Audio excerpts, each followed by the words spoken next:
CIA-nin nə olduğunu yəqin ki, hamınız bilirsiniz. Sadə desək, Amerika Birləşmiş Ştatlarının Mərkəzi Kəşfiyyat İdarəsi, bir növ ABŞ-ın KQB-si. Xüsusilə 60-cı illərdə CIA geniş miqyaslı sosial eksperimentlər keçirir. Məhz belə eksperimentlərdən biri ilə başlamaq istəyirəm ki, doğru istiqamətlənək. Ali məktəblərin birində göz testi, vizual test adı altında CIA gizli bir təcrübə həyata keçirir. Bu testə 100-dən çox tələbə cəlb olunur və onlar təxminən 20 nəfərlik qruplar şəklində müxtəlif siniflərə salınır. Otaqdakı lövhədə müxtəlif fiqurlar göstərilir. Məsələn, mavi üçbucaq. Tələbələr sıra ilə lövhədə nə gördüklərini səsli şəkildə deməlidirlər. İlk tələbə deyir mavi üçbucaq, ikinci deyir mavi üçbucaq və bu şəkildə 20 tələbənin hamısı eyni cavabı verir. Sonra lövhədəki fiqur başqa bir fiqura dəyişir və bu proses təkrarlanır. Qara kvadrat, çəhrayı ağac, paralel xətlər. Tələbələrin 100%-i doğru cavab verir, çünki suallar çox sadədir. Amma bu eksperimentdə bir hiylə olur. Belə ki, otaqdakı 20 nəfər tələbədən 19-u əslində CIA agenti olur və bu təcrübə yalnız bir tələbə üzərində aparılır və həmin tələbə bunu bilmir. Lövhədəki fiqur dəyişir və bu dəfə məsəl üçün alma göstərilir. Tələbələrdən nə gördükləri soruşulduqda bu dırnaq içi tələbələr almaya diqqətlə baxır və armud deyir. Növbə sonuncu tələbəyə çatanda, hansı ki agent deyil, əsl tələbədir, o da cavab verir ki armud. Halbuki açıq aydın alma təsvir edilib. Amma çoxluğun armud deməsi həmin tələbədə şübhə yaradır və nəticədə öz gözləri ilə gördüyü həqiqəti yox, çoxluğun dediyi yalanı seçir. Lakin maraqlısı odur ki, təcrübəni bir qədər dəyişəndə və 19 agentdən heç olmasa biri deyəndə ki, lövhədəki armud deyil, almadır, həmin o əsl tələbə də deyir ki, bu armud deyil, almadır. Bu hal göstərir ki, təkcə bir insanın həqiqəti deməsi belə yalanın təsirini yox eləyir. Sanki bircə nəfərin həqiqəti deməsi tələbəni bu kütlənin tilsimindən oyadır. Və CIA nəticəyə gəlir ki, yalanı nə qədər çox qışqırsaq belə həqiqət qalib gəlir və yeganə yolunu qadağan eləməkdir. Və nə qədər ki həqiqəti deyən olmayacaq, agentlərimizin təsiri ilə cəmiyyətin fikrini formalaşdıracağıq.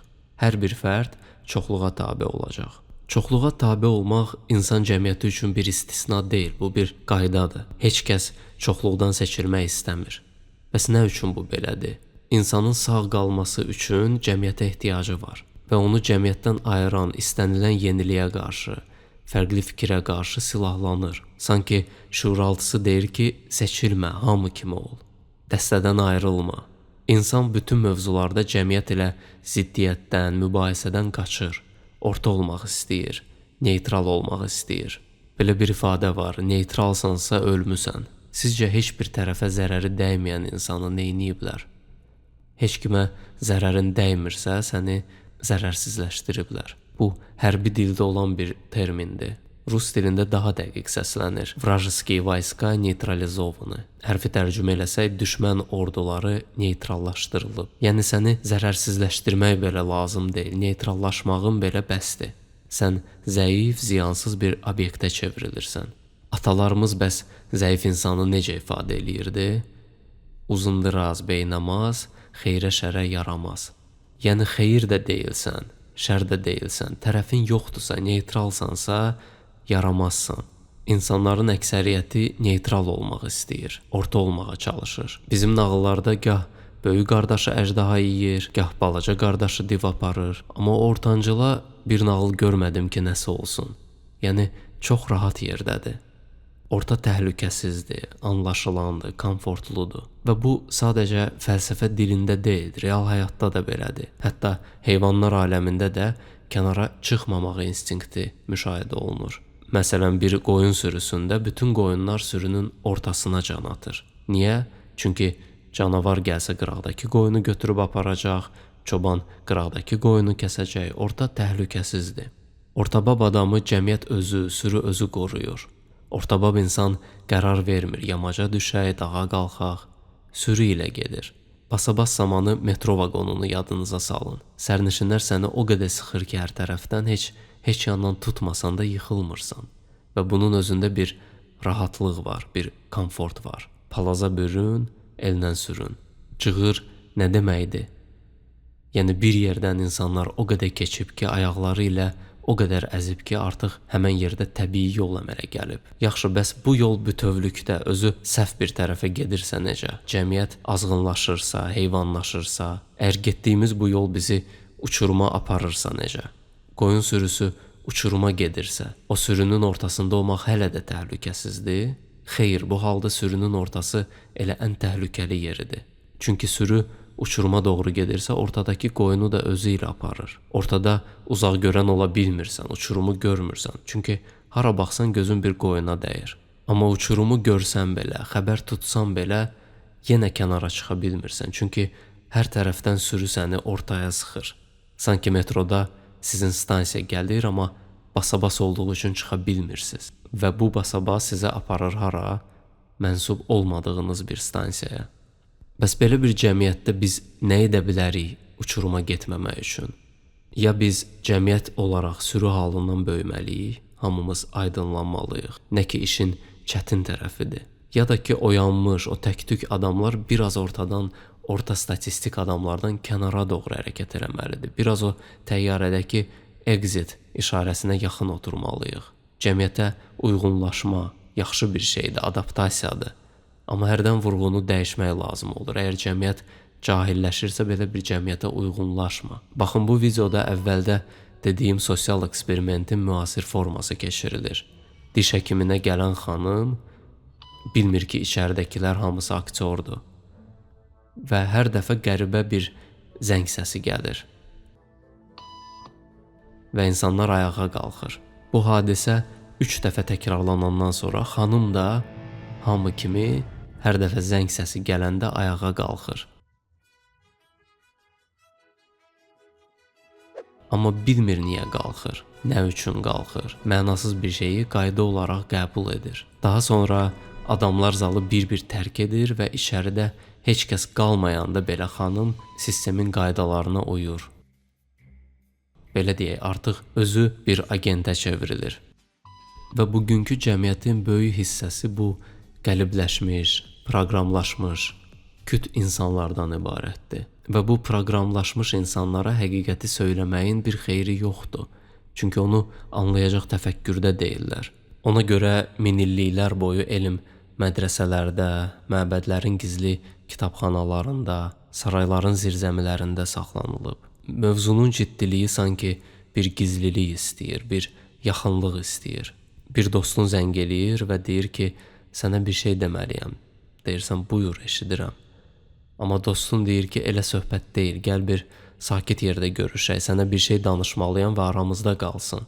Mən də sizlə ciddi bir mövzunu paylaşmaq istəyirəm və ümid eləyirəm ki, buna ayıracaq vaxtınız olacaq. Və 5 saniyəlik TikTok dövründə bu uzun mühazirəni qəbul etməyə səbriniz çatacaq.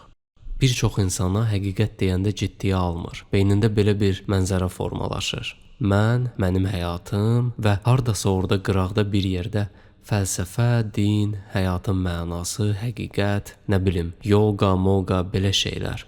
Ya da bugün daha çox dəbdə olan şablon bir cümlə var. Hamınız eşitmisiniz və çoxunuz qəbul eləmisiniz bunu. Hansı cümlədir bu? Hər kəsin öz həqiqəti var. Məsələn, bu mənim həqiqətimdir, bu dostumun həqiqətidir, bu bir alverçinin həqiqətidir, bu bir Türkiyədə oxumuş tələbənin həqiqətidir, bu bir narkomanın həqiqətidir. Görürsünüz, biz mənimizi ortaya qoyuruq və həqiqət hardasa kənarda başımıza dolanır. Dondurma dadlarını seçdiyimiz kimi həqiqəti seçirik.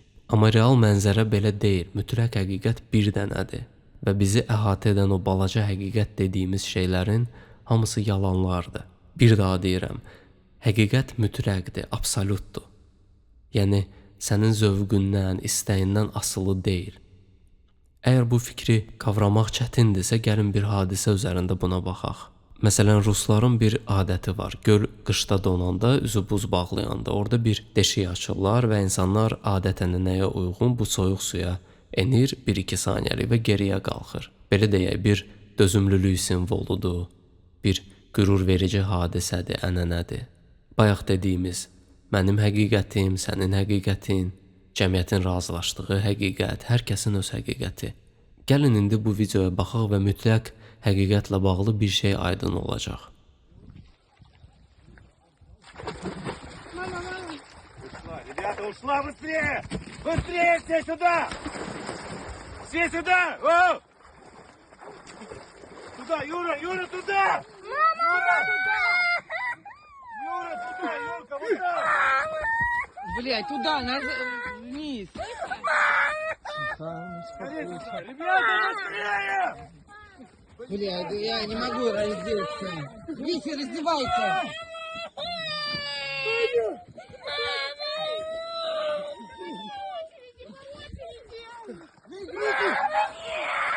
Руку! Давайте! Кто-нибудь! Блядь, я не знаю, что делать! В ту сторону, в другую! Люда! Həqiqi bir faciədir. Yəni dilə gətiriləsi bir şey deyil. Anlayıram ki, çoxunuz üçün emosional, ağır videodur. Amma məqsədim odur ki, emosional yaddaşınıza da həkk olunsun bu. Yazıq qadın öz həqiqəti ilə fikirləşirdi ki, indi suya düşəcəm və geriyə həmən deşikdən çıxacam. Bu, o ananın həqiqəti idi. Atanın həqiqəti o idi ki, indi suya girəcəm və yoldaşımın əlindən tutub, saçından tutub çıxaracam onu. O uşağın həqiqəti o idi ki, indi mama, mama qışqıracam və anam qayıdacaq. Dostların həqiqəti o idi ki, köməkləşib bir şey eləyəcəyik. Görürsüz, bu 40 saniyənin içində nə qədər fərqli həqiqətlər var idi. Yaxşı, bəs 40 dəqiqə sonra necə? 40 gün sonra necə? Mütləq həqiqət bizim balaca həqiqətlərimizin hamısına qalib gəlir. Qadın həmən gün boğuldu və uşaq anasız qaldı. Mütləq həqiqətin gücü bundadır. Artıq mübahisə yoxdur, səs vermə yoxdur, zövqlər yoxdur, debat yoxdur. Mənim, sənin, onun, bunun həqiqəti yoxdur. Və əslində o mənzərə belədir. Mütləq həqiqət var və onun içində hardasa qıraqda mən. Mütləq həqiqət onun içində hardasa qıraqda sən, hardasa qıraqda başqa birisi. Və bizi əhatə edən həqiqətə oxşayan balaca yalanlar. Həqiqət passiv bir söz deyil. Sizin həyatınıza hər gün, hər saniyə təsir edir. Bütün varlığınız ondan asılıdır. Həqiqət bərabərdir reallıq. Birinci mühazirəyə xoş gəlmisiniz. Çox sağ olun ki, gəlmisiniz. Qürur vericidir düşünən insanlarla bu bilikləri müzakirə eləmək. Bu qədər sosial baskıya, tənqidlərə, qara yaxmalara, çoxluğun nə var gedirsən deməyinə baxmayaraq yenə gəlmisiniz. Demək ki, çoxluğun sözünə qulaq asanlardan deyilsiniz. Əgər Azərbaycandakı mədəni mənəvi intibah azad təfəkkürlü insanlardan başlayacaqsa, demək ki, bünövrəsi möhkəm olacaq. Və girişimizin adı simvolik mədrəsənin birinci dərsi cəmiyyətin təfəkkür dərəcələri. Çoxunuz uşaq vaxtı sirkdə olmusunuz. Dairəvi səhnə, içində klounlar, akrobatlar, heyvanlar.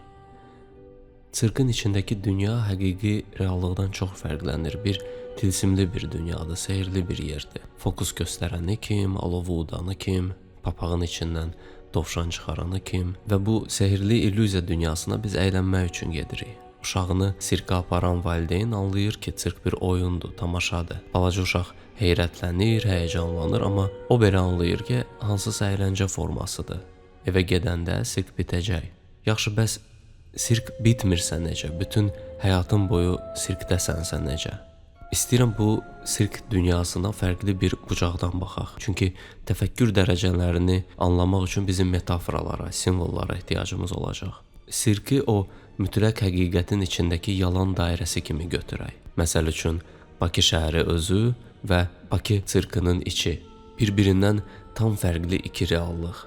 Daha doğrusu, biri həqiqət, digəri isə illüziya, bir yalan.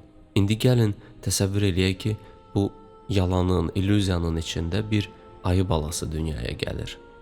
Bu balaca ayı sirkdə böyüməyə başlayır. Böyüdükcə ona müxtəlif fəndlər öyrədirlər, arada bir səhnəyə çıxardırlar və beləcə uzun illər keçir. Artıq sirkdə böyümüş ayı təcrübəlidir. Qaydaları bilir, ona öyrədilən fəndləri yerinə yetirir, velosiped sürür, topla oynayır, belə deyək, sirkin qaydalarını mənimsəyib, adaptasiya olunub və haradasa uğur qazanıb sirk çərçivəsində. Amma bütün bu illər ərzində sirkdən bir addım da kənara atmayıb. Sirkdən kənarda olan dünyadan heç bir xəbəri yoxdur. O elə bilir ki, kainatın sonu elə sirkin divarlarıdır. Biz insanlıq olaraq belə bir aya baxanda ona xoşbəxt ay deyə bilirikmi? Təbii ki, yox.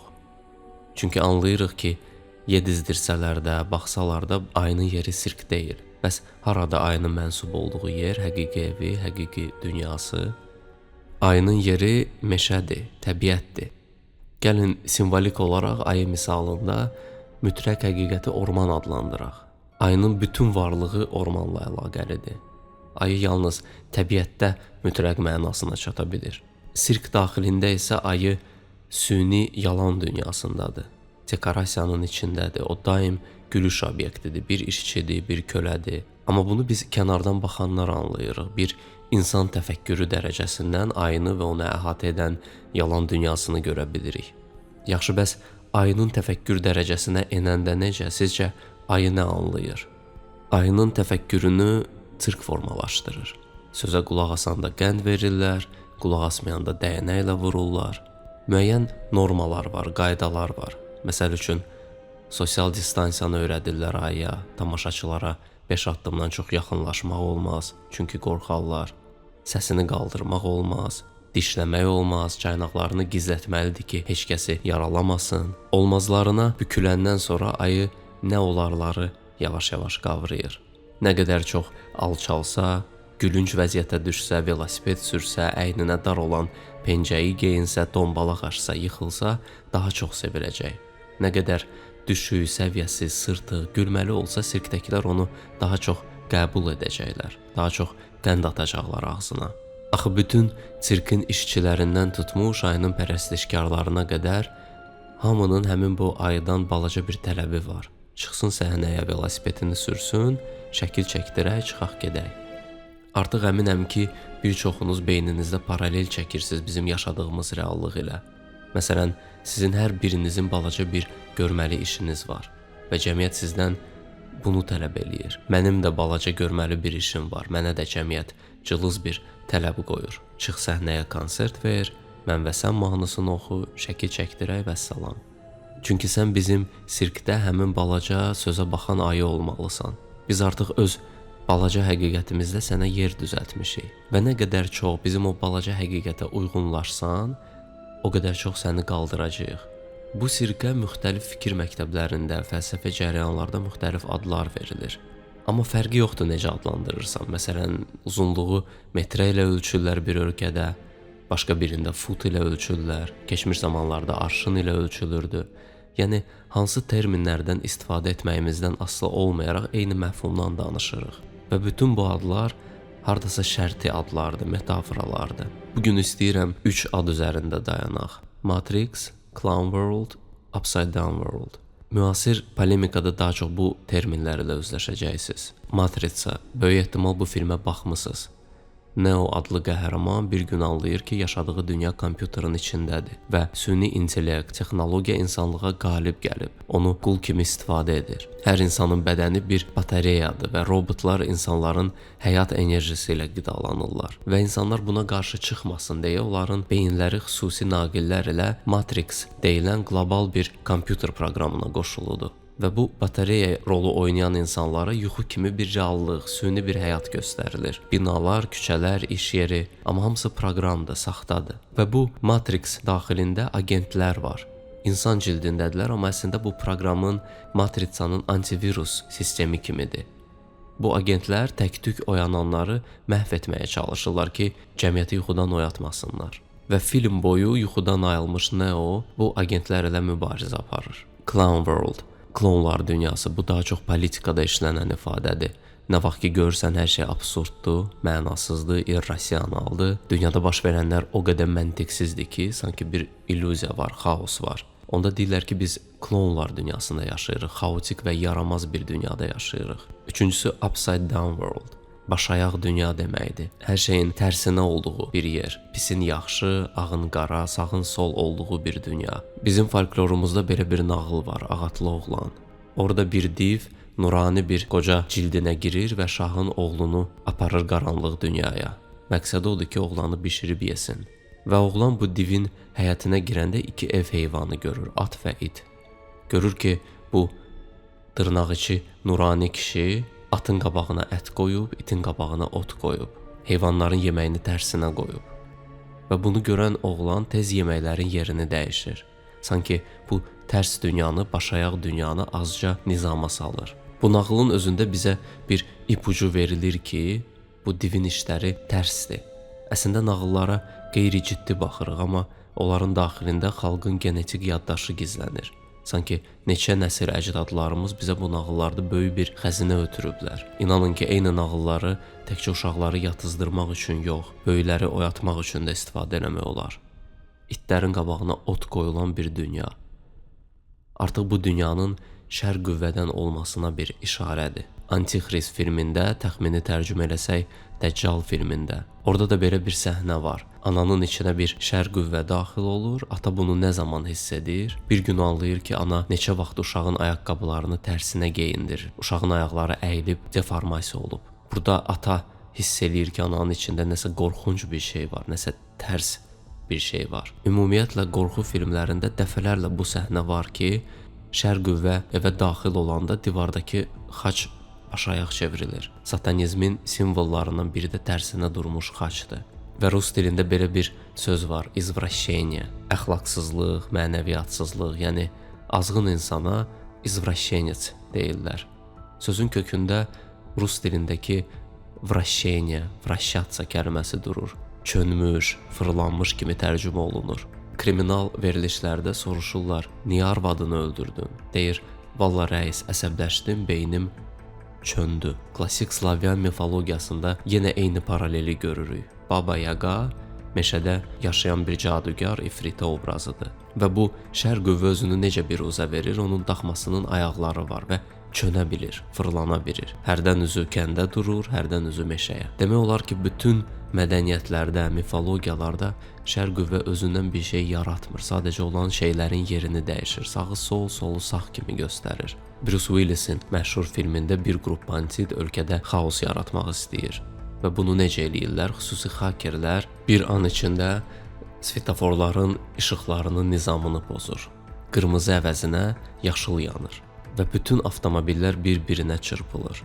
Bir bomba belə partlatmadan ölkədə böyük xaos yaradırlar.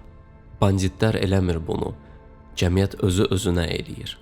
Yetər ki, dəyərləri azca dəyiş, məsələn, qırmızı yerinə yaşıl, bunu eləmək olmaz əvəzinə hər şey olardı və cəmaət özü bir-birini qıracaq.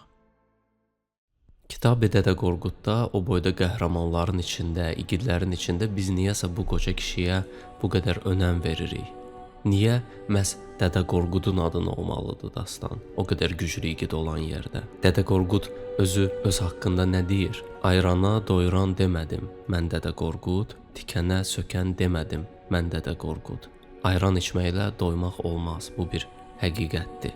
Və nə bildirir Dədə Qorqud? Bildirir ki, mən sizə yalan demədim, hər zaman həqiqəti dedim. Dədə Qorqud mütləq həqiqətin simvoludur və dastandakı bütün igidlərin adını da məhz Dədə Qorqud qoyur. Baxır necə birisidir və buna uyğun olaraq həmən igidə ad verir. Yəni birinin adı Dəli Domrul qoyubsa, bilirsən ki, igid oğlandı, amma biraz dəlidir. Görürsüz, ən yüksəyə qoyduğumuz insan, ən güclü, ən varlı insan olmayıb.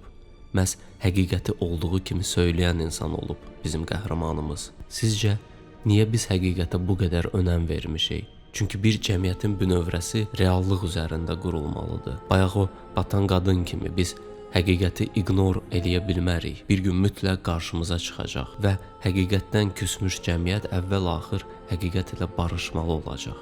1984 kitabında Orwell o məhv olmuş, həqiqətdən uzaqlaşmış cəmiyyəti necə təsvir edir? Şəhərin bütün divarlarında, plakatlarında nə yazılıb? Müharibə sülhdür, köləlik azadlıqdır, cəhalət qüvvətdir.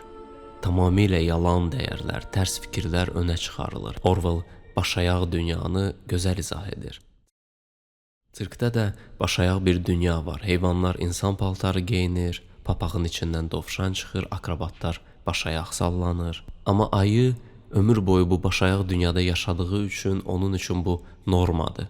Doğulduğu andan bu yalanın içindədir və təfəkkürü kör təfəkkürdür. Çünki meşənin varlığından xəbəri belə yoxdur. Burada ayı misalında biz bütün cəmiyyəti nəzərdə tuturuq. Həqiqi informasiyadan, reallıqdan uzaq düşən cəmiyyət klonlar dünyasına çevrilir. Cəmiyyəti ağıllılar, müdriklər yox, düşüklər, səviyyəsizlər yönləndirir. Və bu sirk insanları sanki zəbt edir. Bəlkə real həyatda bunu hiss etmirsiniz, amma bir sosial medianı açın, 3 dəqiqə keçməyəcək ki, bir axmağın, bir səviyyəsizin videosu çıxacaq qarşınıza. O virtual dünyada üzünüzü hansı tərəfə çevirsəniz, mütləq bir klon çıxacaq qabağınıza. Əgər hara baxsanız klon görürsünüzsə, deməli bu klonlar sizi nə eləyib? Əhatə edib, mühasirəyə alıb. Və son məqsədləri nədir? Sizi neytrallaşdırmaq. Yəni əvvəl pis bir şərh yazardınızsa, bugün artıq neytral yanaşırsınız. Yəni neytrallaşırsınız. İstəmirsiniz zərəriniz dəysin. Zərərsizləşirsiniz, yaramazlaşırsınız. Gözə görünməz, incə bir müharibədə yavaş-yavaş məğlub olursunuz. Amma bəzən ayılar bu sirkdən qaça bilir, elə deyilmi? Və sirkdən qaçış red pill deyilən məfhumdan başlayır. Bu dəqiqə dünya mediasına, internetə hara baxsaz bu ifadə qarşınıza çıxacaq. Yaxşı, bəs nədir red pill? Əminəm ki, çoxunuz bilirsiniz. Amma içimizdə bilməyənlər üçün gəlin təkrar eləyək. Red pill tərcümədə qırmızı həb, qırmızı dərman deməkdir. Bu anlayış Matrix filmindən götürülüb və mədəni siyasi mövzularda çox istifadə olunur. Əvvəldə dediyimiz filmin qəhrəmanı Neo matrisanın daxilində, yəni kompüter proqramının içində bir virtual dünyada yaşayır. Bir gün bu yalan dünyasına kənardan Morpheus adlı biri gəlir. Morpheus gələcəkdə Neonun müəllimi olacaq. Və Morpheus Neonu sanki oyatmaq üçün Matrixə gəlir və ona 2 həb təklif edir. Blue pill və red pill. Deyir ki, mavi həbi içsən, məni bir daha görməyəcəksən və həyatın olduğu kimi davam eləyəcək. Yox, qırmızı həbi içsən, həqiqəti biləcəksən və həyatın bir də heç vaxt əvvəlki kimi olmayacaq. Və bu filmin nəticəsində müasir politikada da red pill ifadəsi bir terminə çevrilir. Red pill olmuş birisi daha televiziyanın, xəbərlərin, cəmiyyətin dediklərinə inanmır, sorğulayır. Blue pill isə media, cəmiyyət nə verirsə onu həqiqət kimi qəbul edir, tutuquşu kimi təkrarlayır. Asiya ölkələrinin birində 90-cı illərdə belə bir fenomen başladı. Veriliş gedir və 24 saat ekranın yanında balaca bir ekranda bir adam başı sizinlə bir yerdə televizora baxır. Məsələn, gülməli yerdə gülür, hərdən heyrətlənir, kədərli yerdə kədərlənir. Belə bir kontentə baxan insanı tam blue pill adlandırmaq olar. Çünki düşünmə qabiliyyəti belə yoxdur. Bilmir gördüyünə ağlasın, gülsün və ona o balaca ekrandakı adamın başı lazımdır. Və bugün internetdə hər yerdə bunu görə bilərsiniz. İnsanlar başqa birinə baxır ki, nə hiss edəcəyini anlaya bilsin. Niyə belədir, birazdan biləcəksiniz, amma ilk öncə sirkdən çıxmalıyıq. Red pill prosesi bir neçə mərhələdən keçir. Mərhələlər isə bunlardır. Gəlin indi step by step ayı timsalında bunu görək. Məmnuniyyətsizlik. Ayı sirkin içində tam xoşbəxtliyinə çata bilmir. Arada ağzına qənd atırlar, sevinir, amma ümumi götürəndə yarımçıqdır, özünə yer tapa bilmir. Rusca belə bir ifadə var. Чувствую себя не в своей тарелке. Özümü öz qabımda hiss eləmirəm. Türkçədə kendimi yabancı gibi hiss ediyorum. Bunlar hamısı nədir? Ayının meşədən ayrı düşməyinin simptomlarıdır. Ayı ormanı görməsə də onun yoxluğunu hər addımda hiss eləyir. Əynindəki insan paltarı onu sıxır, ya caynaqları velosipedi tutanda narahat olur, hiss edir ki, bu caynaqlar sanki velosipedi tutmaq üçün yaranmayıb. Ağzına atılan qənd şirindir, amma doydurmur. Bir ruhsal acılıq, depressiya, tənhalıq, yorğunluq, tənbəllik, biveclik, ekzistensial boşluqdadır, məmnun deyil. Və ayı bunu hiss etməyə başlayanda onda məmnuniyyətsizlik mərhələsi başlayır. İkinci mərhələ sorğulama mərhələsidir. Ayı məmnuniyyətsizliyində qalmır ki, həyat belədir, heç nəyin mənası yoxdur, heç kəs tam xoşbəxt deyil. Bu məmnuniyyətsizliyin şüarlarıdır. Şüardan suala keçəndə sən sorğulamağa başlayırsan. Niyə həyat belədir? Niyə heç nəyin mənası yoxdur? Niyə heç kəs tam xoşbəxt deyil? Niyə ailəmdə özgələşirəm, iş yerim mənə xoş deyil, trendə düşən mahnılar xoşuma gəlmir? Ukrayna ilə Rusiya niyə bir-birini qırır? Avropalılar niyə bu qədər qaçqını içəri buraxırlar? TikTok niyə cəmaatı səviyyəsizləşdirir? Dostum var idi, necə oldu birdən-birə narkoman oldu? Ya Instagramda xoşbəxt şəkillər paylaşan o cütlük necə oldu birdən-birə boşandılar? Ayı sanki sirkin absurd olduğunu yavaş-yavaş anlamağa başlayır. Klonların saxta gülüşlərinin bir qrim olduğunu görməyə başlayır və özünə sual verir. Niyə mən klonun əlindəki o qəndə görə dombalaq aşmalıyam? Artıq ayı bir skizis içindədir. Nədir skizis? Qədim Yunan dilindən parçalanma deməkdir. Skizofren, yəni şizofren eyni sözdən yaranır. İnsan beyninin içində ikiləşir, parçalanır. Red Pill'in ikinci mərhələsində özündəki bu ikiləşməni görə bilirsən. Sanki içində bir azad insan var və bir kölə var və onlar arasında dialoq başlayır. İçindəki azad insan içindəki köləni sorğuluyur. Güzgüdə iti dişlərinə baxır və deyir, görəsən bu dişlər nə üçündür? Bəlkə mən düşündüyümdən daha güclüyəm, bəlkə mənim taleyim tamam başqa olmalıdır, bəlkə mən bu sirk cəmiyyətinin, bu klonlar dünyasının bir parçası deyiləm və bu sorğulamadan şirnilikləşməmə mərhələsi də olur. Bu mərhələdə ayıya artıq alqışlar, səhnə, məşqçinin verəcəyi qənd belə maraqlı deyil. Ayı suallar içindədir və sirkdən çıxmaq istəyir, artıq bunu düşünür. Müdir iclasda nəsə danışır, amma sən artıq beynində özün-özünü işdən qovmusan. Artıq bivecilik yaranıb səndə. Cəmiyyət içində paltarına fikir vermirsən, harasa çağırırlar, həvəsin yoxdur, getmirsən, ad günü təbriklərini yazmırsan heç kimə. Qarşına çıxan reklamlar sənə təsir eləmir. Artıq bu sirk, bu illüziya dünyası səni şirnilikləşdirə bilmir. Təkcə yaxşı şey yox, pis şey də sənə təsir etmir.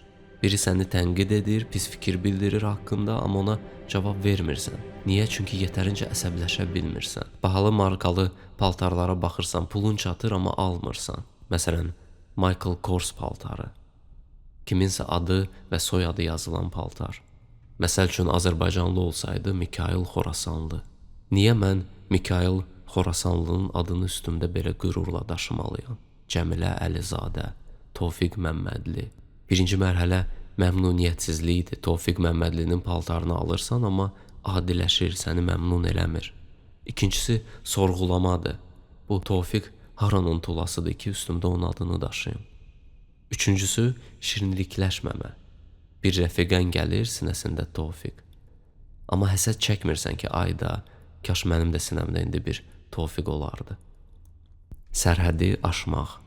Balaca uşağın başını qata bilməyəndə oyuncaqlarla, bir də görsən götürülür gedir. Və şirinlikləşməyən ayı sirkin hipnozundan oyanan kimi sirkin divarlarını, limitini görür. İstəyir oradan çıxsın. Gəlin indi sirkə yuxarıdan baxaq. Sirkin sərhədləri, daha sonra gəlir sirki əhatə eləyən şəhər və daha sonra şəhəri əhatə eləyən təbiət, yəni orman. Red Pill'in 4-cü mərhələsi sərhədə aşmaq ağrılı mərhələdir. Matrixdən qaçışın 4-cü mərhələsində artıq ayı əmrləri yerinə yetirmir, öz xoşu ilə dombalaq aşmır. Dəfələrlə qamçı dəyir və ayı ilk dəfə nərə çəkir. Dişləri görünür, caynaqları çıxır və ayı tam görkəmi ilə, özü kimi, nəhəngliyi ilə üzə çıxır. Artıq tamaşaçılar susur, donub qalır, əylənmək üçün gəlmişdilər, hırıldamaq üçün gəlmişdilər. Ayı isə negativ gətirir, əyləndirmir, flow eləmir, dombalaq aşmır. Qorxuludur, istədiyi kimidir. Sərhədi aşırsansa artıq cəmiyyət də səndən narazıdır. Çünki sən bütün sirkin təməlini pozursan və artıq cəmiyyətin cahil tələbatına xidmət eləmirsən, cəhalət xidmətçisi deyilsən. Və bir neçə saniyə əvvəl ayıya əl çalan cəmaat ayının həqiqi təbiətini və qüdrətini görəndə sevgiləri nifrətə çevrilir. Çünki sevdikləri həqiqi ayı deyildi, onun dombalaq aşan versiyası idi, velosiped sürən versiyası idi, kölə olan versiyası idi və panika başlayır. Xaos sirki bürüyür və ayı qapıdan çıxır və qaçır. Sərhədi aşandan sonra həqiqət axtarışında olan adam üçün ən çətin məqam başlayır. Mübarizə. Ayı ilk dəfə olaraq Matrixi tərk edir, amma düşdüyü yer o Matrixdən daha da pis yerdir. Sirkdən çıxan kimi onu orman gözləmir, ilk qarşılaşdığı şəhər olur. Sirk nə qədər sıxıcı və absurd olsa da təhlükəli deyildi, amma şəhər necə? Avtobuslar, maşın yolları, qaranlıq, soyuq, müxtəlif şəhər səsləri, Şəhərdəki insanlar sirkdəkindən daha da aqressivdir. Üstünə daş atan kim, avtomobillə onu vurmağa çalışan kim və ayı başlayır bu şəhərin içində xaotik olaraq o tərəf bu tərəfə qaçmağa. Xəbər yayılır ki, sirkdən ayı qaçıb, bütün şəhərə elan edilir. Polis maşınları, fövqəladə hallar, şəhərin güc strukturları işə keçir və başlayırlar bu ayını axtarmağa, ovlamağa. Əgər sirk daxilində qamçı vururdularsa, burada artıq həqiqi güllələrdən atəş açırlar. Bəlkə də yaralayırlar ayını. Burada daha qənd, konfet yoxdur. Bir çox insan azad təfəkkürün bu hissəsində sınır və yalvarır ki, onu köhnə sirkə aparsınlar. Dombalaq daşacaq, velosiped də sürəcək. Buradan geri qayıdan ayılar Matrixin könüllü köləsinə çevrilir. Digər qaçmaq istəyən heyvanları ümiddən salır. Çünki onlar sirkdən kənara çıxıb və həqiqi dünyanın nə qədər qorxunc olduğunu, dəhşətli olduğunu görüblər və gəldikləri müdrik nəticə nə olub? Elə başını sal aşağı, dombalaq aç, qəndini ye, şükür elə. Nisbi məmnunluq, yəni məmnuniyyətsizlik. Red Pillin mübarizə mərhələsi özünü müxtəlif formada büruzə verə bilər. Dostların səni anlamır, ailən səni danlayır, işdən qovurlar, töhmət alırsan, şəhərdə söyürlər səni, dəlixanaya salırlar. Yəni cəmiyyət səninlə mübarizəyə keçir. Sirk bizim mental sərhədimizdir, beynimizin məhsuludur. Mental sərhəddən çıxmaq daha asandır.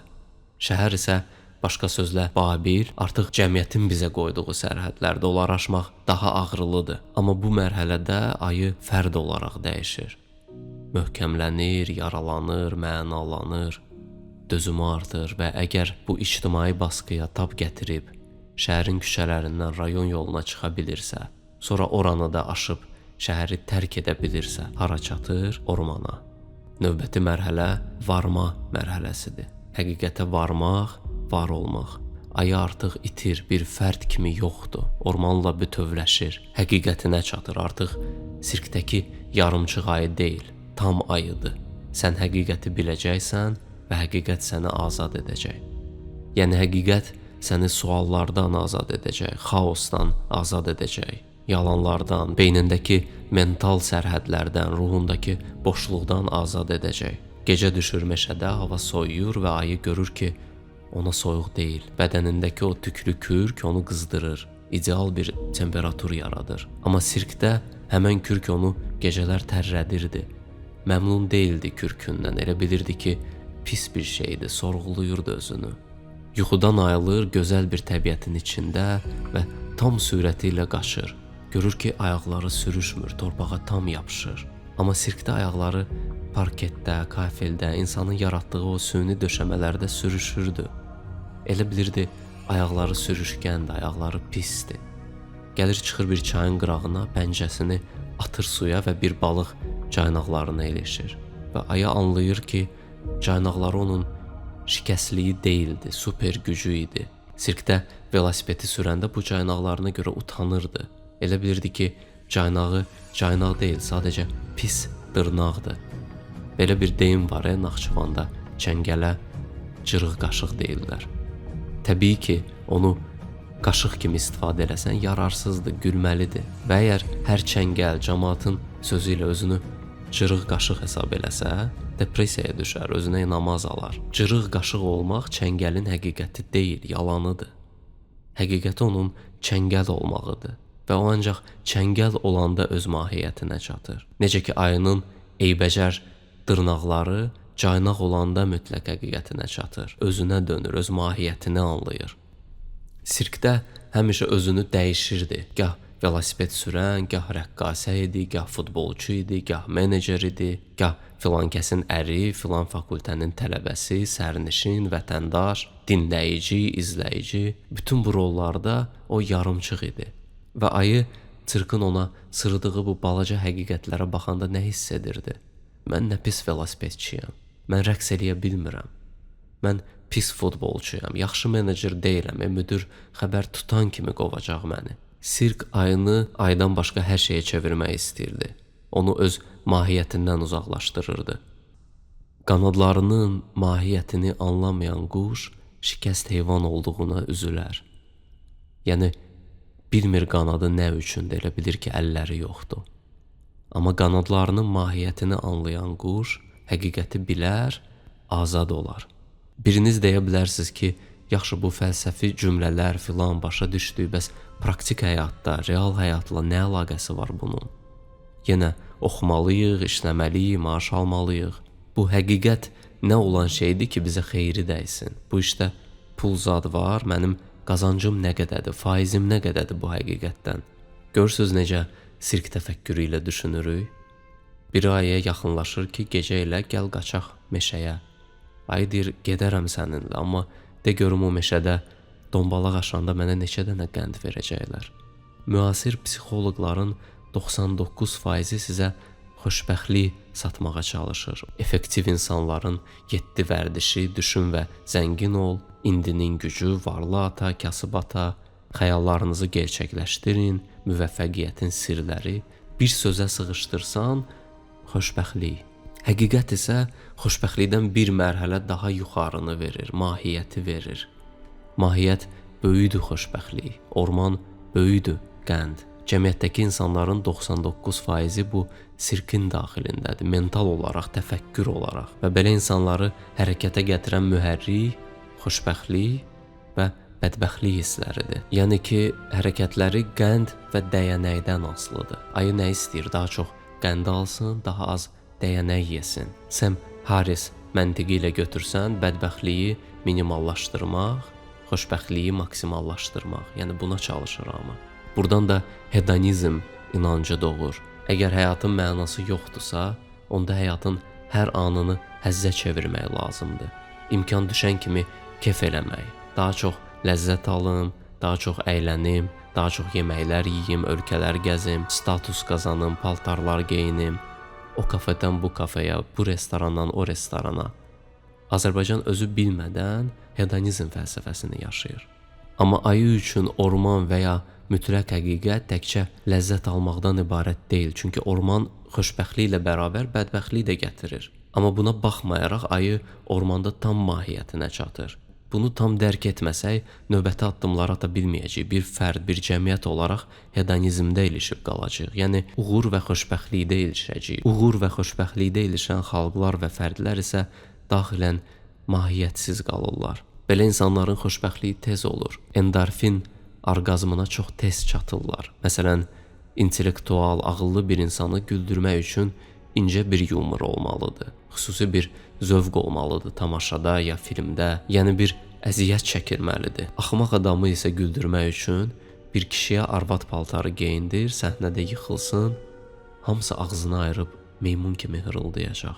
Qarınları cırılacaq gülməkdən. Necə ki, bu cür zarafatlar primitiv, düşük və bəsit sayılır, əyləncə, ləzzət, uğur, qələbə, bunlar da primitiv xoşbəxtliklərdir. Dayazdır, nazikdir, şəffafdır, içi boşdur. Eşitmisiniz bu ifadəni, gözləri elə bil şüşədəndir. Yəni o qədər dayazdır düşüncəsi ki, gözləri şüşəyə oxşuyur. O qədər boş adamdır. Və təsəvvür eləyin ki, gələcəyinizi şüşədən bir ev kimi tikirsiniz. Hər tərəfi xoşbəxtlik və uğurdan, günəş və işıqdan ibarətdir. Amma həyat da sürprizlər ilə doludur. Yəni taley bircə dənə daş atsa bu evə, bütün ev çirik-çirik olub töküləcək. Və həyatlarını belə şüşədən ev kimi quran insanlar, həyatlarını göstəriyə çevirən, əyləncəyə çevirən, var dövlət, material dəyərləri, üzlərinə sürtdükləri krem, gəzdikləri ölkələr, bunları nümayiş etdirən insanlar xoşbəxt görünsə də əslində o şüşədən evin içində tir-tir əsirlər ki, bir də gördün toylar olmadı, bir də gördün işdən qovdular, bir də gördün sevdiyin insan çox pis xəstələndi. Bir də gördün, gözünün biri tutulmağa başladı. Uzun illər dayanmadan bədbəxtlikdən xoşbəxtliyə doğru qaçırıq. Nə qədər uzun yol gedirik, uzaqlaşırıq bədbəxtlikdən. Amma elə başımızı çeviririk ki, bədbəxtlik düz böyrümüzdədir.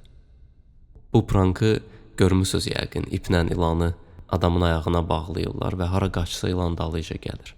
Yəni sən xoşbəxtlik mərtəbəsində olmaq istəyirsənsə, bilməlisən ki, bədbəxtlik də həmən mərtəbədədir. Bədbəxtlik və xoşbəxtlik qapı qonşularıdır. Yəni sənin seçdiyin bu mərtəbədə hər ikisi ilə üzləşəcəksən. Gecə tezi var, amma qaçılmazdır. Ola bilər ki, illərlə qarşına elə xoşbəxtlik qonşusu çıxsın. Amma bir gün görəcəksən ki, liftin qapısı açılır, bədbəxtlik müəllim yavaş-yavaş sənə tərəf gəlir. Ayının ormanla bütövləşməsi isə xoşbəxtlik və bədbəxtlikdən yuxarıdadır. başqa bir müstəvidədir, ayı mahiyyətindədir. Və görkəmli şərq filosofu, alimi İbn Sinanın bu mahiyyət anlayışına xüsusi yanaşması var. Məsələn, Aristotel məntiqində bildiyiniz kimi məfhumun iki halı var, varlıq və yoxluq. Aristotelin məntiqi dəmir məntiqidir. Yəni otağa girirsən, masada şam varsa, Aristotel üçün artıq söhbət bağlanıb, şam artıq var. İbn Sina isə deyir ki, otur indi mən səndə söhbəti biraz da xırdalayım. Hər var olan hələ var olmaq demək deyil. İbn Sina var olmanın özünü iki hissəyə parçalayır. Varlığın vücudu və varlığın mahiyyəti. Məsələn, sənin həyat yoldaşın ola bilər, vücud olaraq var. Amma mahiyyətcə həyat yoldaşın yoxdur. Mahiyyətcə sən təksən. Məsələn, keçmişdə ayağı qırılmış bir yatağın altına kitab qoyardılar ki, əsməsin, ayaq əvəzi olsun. O, vücud olaraq kitabdır, səhifələri var, yazıları var. Amma mahiyyət olaraq kitab deyil. Bugün smartfonda audiobook dinləyə bilərsiniz. Nə üz qabığı var, nə səhifələri var. Amma o daha çox kitabdır, nəinki yatağa ayaq əvəzləyən o əşya. İbn Sina belə bir sual verir. Biz bir varlığı qiymətləndirəndə onu hansı keyfiyyətinə görə qiymətləndiririk? Və deyir ki, onu vücuduna görə yox, mahiyyətinə görə qiymətləndirməliyik. Misal çəkir ki, bir atı ondan sağılan südə görə yox, çıxardığı səsə görə yox, ondan gələn ətirə görə yox, onun sürətinə görə deyirik ki, yaxşı atdır. Bir ağaca onun meyvəsinə görə qiymət veririk. Demirik budaqları əyri ağac, deyirik armud ağacı. Demirik balaca boy ağac, deyirik nar ağacı. Demirik cırıq qaşıq. Hər şey öz mahiyyətinə doğru getdikcə keyfiyyəti artır. Hər şey öz mahiyyətindən uzaqlaşdıqca cılızlaşır. Neçə dəfə olub ki, kənd yolunda balaca ucuz bir restoran olar, amma o qədər dadlı olar ki, yeməyi hamı ora gedər. Bir qılıncın vücudu bir alətdir, bir dəmir parçasıdır. Əgər qılınc mahiyyətindən uzaqlaşırsa, üzərinə çoxlu daş-qaş çəkilir, bir padşaha, yaxana hədiyyə olunursa, onun otağında divardan asılı qalır və illər də orada onu toz basır, paslanır və cılızlaşır, bəzəyə çevrilir. Və heç cür öz keyfiyyətini artıra bilmir, çünki atın qabağına qoyulan ət kimidir, baş ayağıdır. Əgər qılınc öz mahiyyətinə doğru gedirsə, üstündəki bəzək, düzək o qədər maraqlı deyil, əsas onun kəsəridir. Və bir kəs mahiyyətinə çatanda, həqiqət onu azad eləyir. Nədən azad eləyir? Başqaları olmaqdan, başqalarına lazım olan keyfiyyətləri özündə artırmaqdan. Elə adamlar var ki, kim nə eləyir, onu eləməyə başlayır. Niyə? Çünki öz mahiyyətinə çatmıyor və başqalarının mahiyyətini mənimsəməyə çalışır. Bu isə bədbəxtliyə, itkinliyə aparan yoldur, boşluqdur sonu. Bəs nə vaxt qılınc tamamilə azad olur? 4 hərfli sözdür Azərbaycan dilində. Bu sözün mənasını anlasaz, xoşbəxtlik və bədbəxtlikdən qurtulmuş olursunuz. Egonuzu əhəlləşdirmiş olursunuz. Artıq o məndən yaxşıdır, bu məndən pisdir. Bütün bu fikirlər qalır keçmişdə, klonlar dünyasında. Hansı sözdür bu? Bu sözü anlamaq üçün qaydaq qılınca, kəndin üzərinə bir əjdaha gəlir.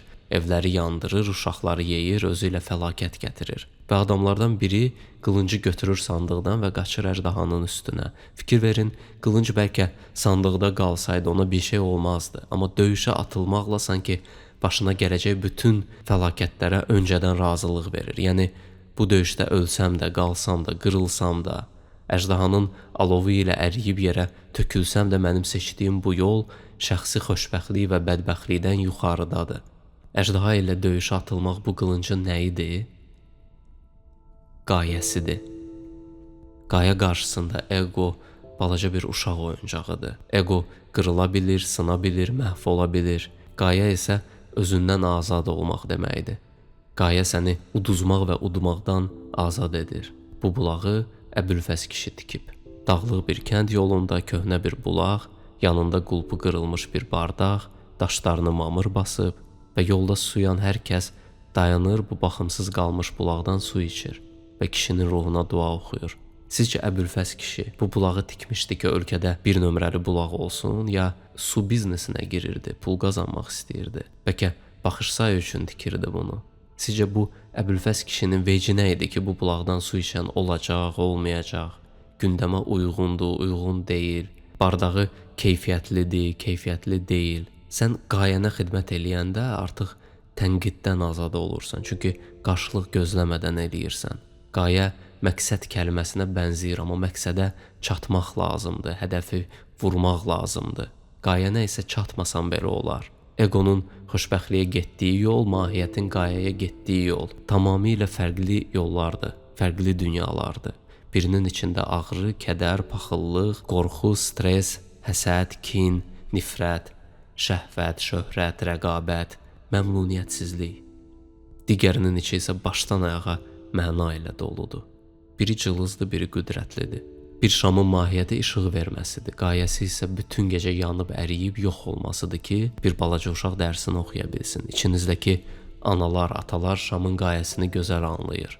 Bir xilaskarın bilə-bilə edama getməsi onun qayəsi ola bilər. Ana ayı balasını qorumaq üçün özünü ovçunun gülləsinə verər. Bir arı ömür boyu bal toplayar. İstirahət günü yox, əyləncə yox, maaş yox, bonus yox.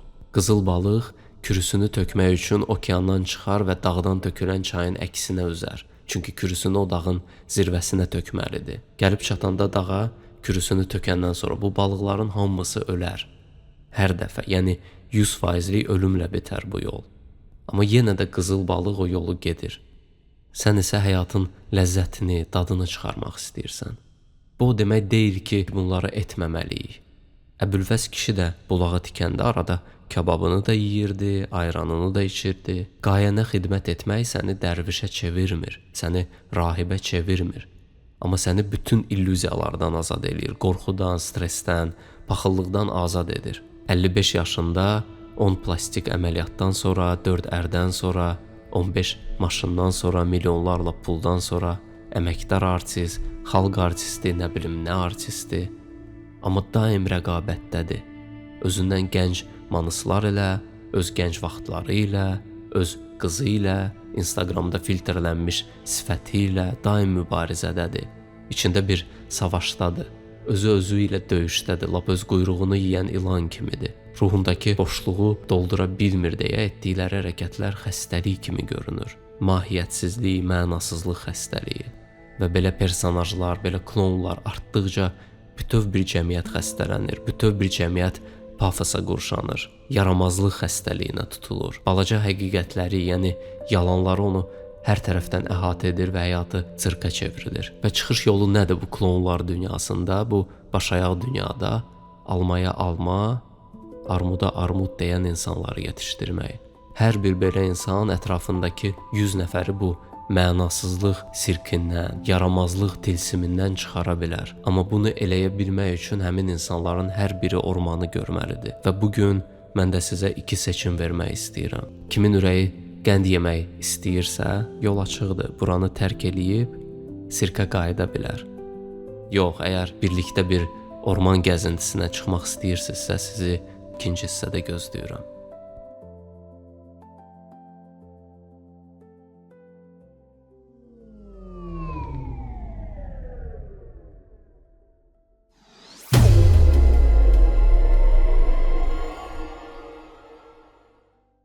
Dünyada ən çox pul qazandıran top 5 sahə bunlardır. Silah alveri, narkotik alveri, insan alveri, təbii sərvətlər. Bütün bu sahələrin ortaq cəhəti nədir? Bunları eləmək sıradan insanlara qadağandır. Yəni, həyətindən neft çıxsa, onu zəng eləyib Viktor Orbana, Macaristana sata bilməzsən. Ən çox pul gətirən sahələr ya dövlət tərəfindən tənzimlənir, ya da ki, hegemon güclər tərəfindən idarə olunur. Məsələn, Fransa 1860-1940-cı illərdə Vyetnamda, Laosda narkotik monopoliyasını idarə eləyirdi. İldə 60 ton. Sülhsevər Norveç uzun illərdir ki, güllə satışı ilə məşğuldur. Norveçin bir ildə satdığı güllə ilə bütün insanlığı öldürmək olar. Nobel sülh mükafatının verildiyi ölkədir. El adlarını eşitdiyiniz Nobel qardaşları da silah istehsal eləyirdi və tüfənglər üçün ağac materialı dalıca 19-cu əsrdə gəlirlər Azərbaycana və yerində nefti görürlər və o sahəyə də girirlər. Ona görə bizim Nobel prospektimiz var. Hətta o qardaşlardan biri Alfred Nobel dinamiti ixtira edən adamdır. Qardaşların vəsiyyətinə görə dünyada Nobel sülh mükafatını məhz Norveç verir. ABŞ-ın keçmiş prezidenti Barack Obama 2009-cu ildə Nobel sülh mükafatını alır. Obama prezident olandan sonra bu ölkələrə bomba atır. Suriya, Liviya, İraq, Əfqanistan, Yəmən, Pakistan və s. Dinamiti yaradan qardaşların təsis etdiyi dünyanın sülh mükafatını dünyaya tonlarla güllə satan ölkədə dünyanı ən çox bombalayan adamlardan birinə verilir. Əvvəl dediyimiz başayaq dünya, klonlar dünyası. Sözümü nəyə gətirirəm? Həqiqi pullar, həqiqi qüdrət gətirən sahələrə hegemon güclər nəzarət edir. Eksklüziv bir klubdur. Sıradan insanların əli çatan iş deyil. Yaxşı, bəs bu top 5-likdə sizcə birinci yerdə nədir? Bilik, informasiya, başqa sözlə desək həqiqət, yəni reallıq, real mənzərə. Söhbət Harvard Universitetindəki, Wikipedia səviyyəsindəki bilikdən getmir. Burada söhbət böyük dövlətlərin, transmilli güclərin, kəşfiyyat orqanlarının toplamağa çalışdığı və milyardlarla dollara satılan məlumatdan gedir. Məntiqlə düşünün, əgər ən çox gəlir və qüdrət gətirən 5 sahədən 4-ü sıradan adamlara tam qapalıdırsa, ən dəyərli informasiya universitetlərdə keçilir, yataqxanada sosiska qaynadan tələbələrə həqiqət verilir? Əlbəttə ki, yox. Sadəlöv bir yanaşma ilə dünyaya baxsaq, belə düşünə bilərik ki, insanlığın bütün bilikləri hər kəs üçün açıqdır. Open source, hamıya bərabər paylanır. Amma bir sir, qapalılıq və eksklüzivliyi adətən fantaziya kimi qəbul edirik. Gizliliyi həmişə qaranlıq bir mağarada, əlində şam, başında bürkü, massonlar, həm də 2 sı ilə niyəsə. Yəni Hollywood filmlərində təsvir edildiyi kimi düşünürük. Bu da ona görə nağıl kimi gəlir. Əslində isə bu eksklüzivliyi və qapalılığı hər gün müxtəlif sahələrdə görürük. Qapalı yacht klublar, eksklüziv gecələr, gated communitylər, bağlı iclaslar. Məsələn, burada Floridada golf klubları var. Bilirsiniz ki, Amerika siyasətçiləri golf oynamağı sevir. Belə klublardan birinə üzvlük haqqı $500,000. Amma yalnız pul yetmir. Klubdan dəvət almalısan. Ödənişdən sonra sənə bir anket verilir. Biznesin, gəlirin, təhsilin, siyasi baxışların, ailən, yaxın ətrafın və hətta xəstəlik tarixin haqqında da məlumat verməlisən. 6 ay ərzində sənə cavab gəlir. Amma ilk ay sən hələ testdən keçirsən, davranışın izlənir, uyğun olub-olmadığını qiymətləndiririk. David Rockefellerə bir dəfə belə bir sual verirlər. Doğrudan da siz dünyanı idarə edirsiniz, gizli planlar qurursunuz. O isə cavabında deyir, yox, biz sadəcə dostlarımızla golf oynayırıq, oradan-buradan danışırıq, sonra evə gedirik, ertəsi gün dollar birjası çökür. İnformasiyanın gücü bundadır. Bir göz qırpımında reallığı dəyişə bilir. Bir özbək müğənni var, deyir, uşaqlıqdan askıranda bunlarda Allahu Əkbər deyirlər. Bir adət-ənənədir. Və Almaniyada konsertdən qayıdır, təyyarəyə oturur, hələ uçmayıblar. Obşin müəllim askırır, dalıca da Allahu Əkbər qışqırır, bütün təyyarə dəyir bir-birinə. Həmən reisi ləğv eləyirlər, kişini sorğu-suala aparırlar, cəmaatı otellərə göndərirlər. Deməli, Lufthansa boyda aeroportun bütün cədvəli dəyir bir-birinə. Bir nəfər 2 kəlmə söz dedi. Niyə bu qədər təsir gücü oldu ki o 2 sözün? Çünki bu sözlərin içində sıxılmış bir informasiya var. Söhbətdən xəbəri olmayan birisinə siz Allahu Əkbər ifadəsini gərək bir 20 cümlə ilə izah eləyəsiniz, tərcüməsini deyəsiniz, tarixçəsini danışasınız. Yəni bəzi sözlər sadəcə söz deyil, zip fayl kimi sıxılmış məna daşıyıcısıdır. Və əgər bu zip faylı aça bilirsənsə, sənə həddindən artıq çox şey aydın olur. Məsələn, içinizdə Bitcoin hesabı olanlar var. Onlar bilir ki, bütün hesabları silib bağlamaq olar, internetdə, kompüterdə bir iz qoymadan. Əvvəl onu uzun kod şəklində bir kağıza yazırdıq. İndi isə daha sadədir. Ala gözlərinə baxdım, ürəyimə bahar gəldi. Bircə şeir misrasının içində küllü miqdarda pul ola bilər və bu misranın içindəki pulu istənilən ölkədə, istənilən kompüterdən əldə eləmək olar ya da kiməsə bağışlamaq olar. Xüsusən xanımlar, əgər sizə kimsə şeir həsr eləyirsə, fikirləşməyin ki, kasıb uşaqlı gücü şeir yazmağa çatır.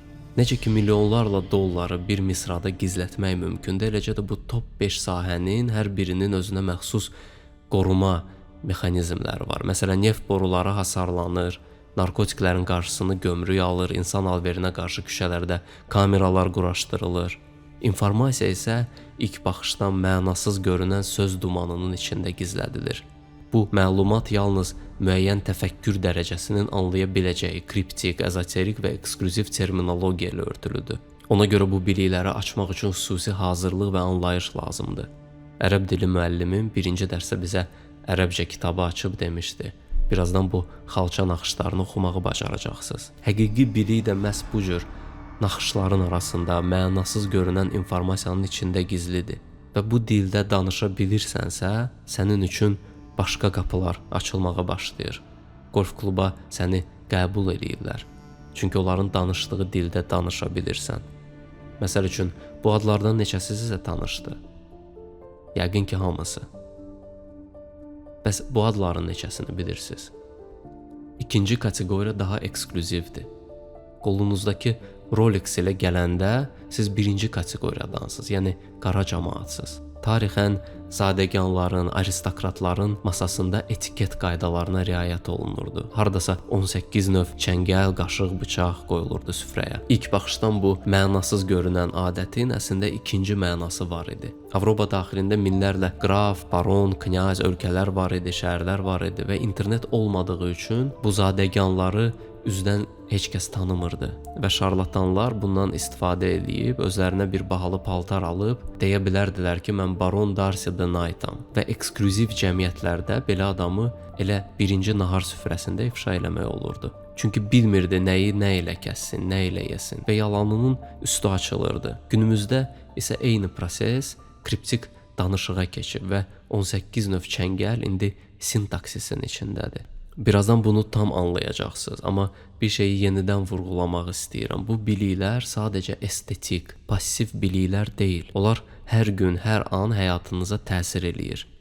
Siz uğur qazanmaq üçün planlar qura bilərsiniz, nə bilim, meditasiya eləyə bilərsiniz, qarşınıza hədəf qoyub hədəfə doğru gedə bilərsiniz. Amma minəcəksiniz təyyarəyə, öz bəyin biri asqıracaq. Bütün planlarınız pozulacaq. Reallıq absolut olduğu üçün siz reallıqdan asılısınız, reallıq sizdən yox. Və reallığı nə qədər az bilsək, o qədər çox asılı olacağıq ondan. Bir müharibə meydanında ən təhlükəli məqam müharibənin getdiyindən xəbərsiz olmaqdır. Ən primitiv, praktik həqiqətlərdən biri hava proqnozudur. Sabah Bakıda -15 dərəcə şaxta olacaq. Bu məlumatı ignor edə bilərik. Amma səhərsi gün 40 dərəcə qızdırma ilə yatanda artıq onu görməzdən gələ bilməyəcəyik. Həqiqətin gözə görünməz təsiri var. Aktiv təsiri kimi passiv təsiri də var. Həqiqətin aktiv təsiri, məsələn, başını divara vurursan, həqiqətlə üzləşirsən, başın ağrıyır. Amma passiv təsiri çox vaxt görmürük. Halbuki passiv təsir aktiv təsirdən daha güclüdür. Bu rəsm əsərini götürün, onu bir bazarda aparıb göyərtilərin arasında 5000 manata satmağa çalışın. Hamı sizə güləcək, yəni meymun şəklini kim alar 5000 manata? İçinizdən çoxu bu əsəri tanıyır. Dünyanın ən sürətli satılan işlərindən biri Banksy-nin The Wolfed Parliament əsəri. Auksiyona çıxarılarkən cəmi 10 dəqiqə ərzində 13 milyon dollara satılıb. Bu rəsmin həqiqətən 13 milyon dollar dəyərində olub olmaması artıq ikinci dərəcəli məsələdir. Mənə də bunu bazarda satmağa çalışsalar, mən də almaram. Ancaq məlumatım olsa, bilsəm ki, bu əsərin dəyəri milyonlarla ölçülür, artıq öz zövqümü, fikrimi yox, mütləq həqiqəti nəzərə alaraq əsəri alıb daha sonra sataram. Və passiv təsir budur. Sən həqiqəti bilmirsən deyə gedirsən bazara, meymun şəkli satana baxıb hırıldayırsan. Öz aləmində onu doluyursan, özünü üstün sayırsan o adamdan. Deyirsən dəlidir. Sonra şüydünü, keşnişini qoltuğuna vurub qayıdırsan evə. Həqiqətin passiv təsiri budur. Sənə görə həmən gün normal keçdi, pis heç nə olmadı. Amma həmən gün sən 13 milyon dollar itirdin. Anlamadığın üçün səndən yan keçdi. 19-cu əsrdə biz neftin nə olduğunu anlamadığımız üçün qaloşumuzu geyinib, neft görməkəsindən keçib, bazarda keşniş şüydüyümüzü alırdıq. Nobel qardaşları da bazarın qırağında barmağını palçığa batırıb dadına baxırdı. Görsünlər ki, neft var ya yoxdur. Bizim ağıllı da qoltuğunda keşniş ona baxıb hırıldayırdı. Deyirdi, bu dəlilərə bax, palçıq yeyirlər. Həqiqəti bilməməyin passiv təsiri bəzən bütöv xalqları məhv eləyə bilər. Yaxşı, bəs bu günün həqiqi biliyinə necə çatırıq? Cəmiyyətin təfəkkür dərəcəsi buna hazır olanda. Bəs nədir bu cəmiyyətin təfəkkür dərəcələri? İntuitiv olaraq bunu bilirik, amma bugün bir struktura salacağıq. Burada iki cəmiyyət növü təsvir olunub. Biri məlum olduğu kimi boz kütlə, digəri isə ali cəmiyyət. Boz kütlənin ali cəmiyyətə keçmə prosesini intibah adlandırırıq. Əksinə, cəmiyyət deqradasiyaya uğrayırsa bu prosesi cəhalət adlandırırıq. Bu proseslər cəmiyyətdə olduğu kimi fərdi səviyyədə də baş verir. Hər bir insanın ali, suprem və infernal versiyaları mövcuddur. Yəni yüksələ bilərsən, ya alçala bilərsən. Nə deyirik? Alçaq insan, səviyyəsiz insan. İnsan açıq potensialdır. Ya inkişaf eləyəcək, ya alçalacaq, səviyyəsizləşəcək. Diqqət yetirin, təfəkkür dərəcəsi insanın mahiyyətini müəyyən etmir. Əgər birinin səviyyəsizliyini onun mahiyyəti kimi qəbul eləsək, bu halda o insana qıcıqlanacağıq, nifrət eləyəcəyik, cəzalandırmağa və aşağılamağa çalışacağıq. Amma başa düşsək ki, həmin insanın mahiyyəti yüksəkdir, sadəcə təfəkkür dərəcəsi aşağıdır, onda biz nə edəcəyik? Belə bir insanın təfəkkür səviyyəsinə enərək, onu anladığı bir dildə danışaraq daha yüksək dərəcəyə dəvət eləyəcəyik. Arxeoloqlar necə işləyir görmüşük. Yerin dibində hansısa bir əşya tapdıqda onu ehtiyatla, fırça ilə, incə-incə saatlarla təmizləyirlər. Torpağı və qumu elə silirlər ki, əşya sınmasın, qırılmasın. Palçığın içindən bu əşyanı ehtiyatla qaldırıb muzeylərimizə qoyuruq. Daha sonra pul verib növbəyə dururuq ki, bu sənət əsərinin həqiqi mahiyyətinə, dəyərinə və gözəlliyinə tamaşa eləyək. Eynilə biz səviyyəsiz, alçaq, çiklənmiş insanları ehtiyatla, incə-incə təmizləməliyik. Onları qırmadan, incitmədən, əzmədən. Çünki yerin dibində aldıqları bu infernal hal onların həqiqi mahiyyəti deyil. Sadəcə təfəkkür dərəcəsinin verdiyi nəticədir. Onların ali versiyası yox, əksinə infernal versiyasıdır bu. Yaxşı, bəs nədir cəmiyyətin təfəkkür dərəcələri? Birinə sorsan deyəcək ki, hə də cəmiyyətdə avam adamlar var, səviyyəli adamlar var, bir də bu qıcılar var, çuşqalar var, sonra müasirlər var, geridə qalmışlar var, snoblar var, ruskayaziçnılar var, TikTok, miktok əhli var. Görürsüz necə xaotik və yaramazdır bizim biriyimiz? Təxminən maşının içində nə var, nə yox, mən də belə bilirəm. Akkumulyator var, transmissiya var, motorun yağ tökülən yeri var, sveçalar var. Yəni orasından burasından nəsə sözlər deyəcəm, amma bu anlayış ilə mən avtomobili təmir eləyəcək potensialda deyiləm. Kütləni ali cəmiyyətə çevirmək istəyiriksə, daha dəqiq bir dekonstruksiya aparmalıyıq. Yəni cəmiyyəti bir mexanizm kimi təsnif edə bilməliyik və onun hansı həqiqi parçalardan ibarət olduğunu müəyyənləşdirməliyik. Gəlin bu təfəkkür dərəcələrinin hər birini açaq. Birincisi ən alt qatdakı, infernal qatdakı heyvani insandır.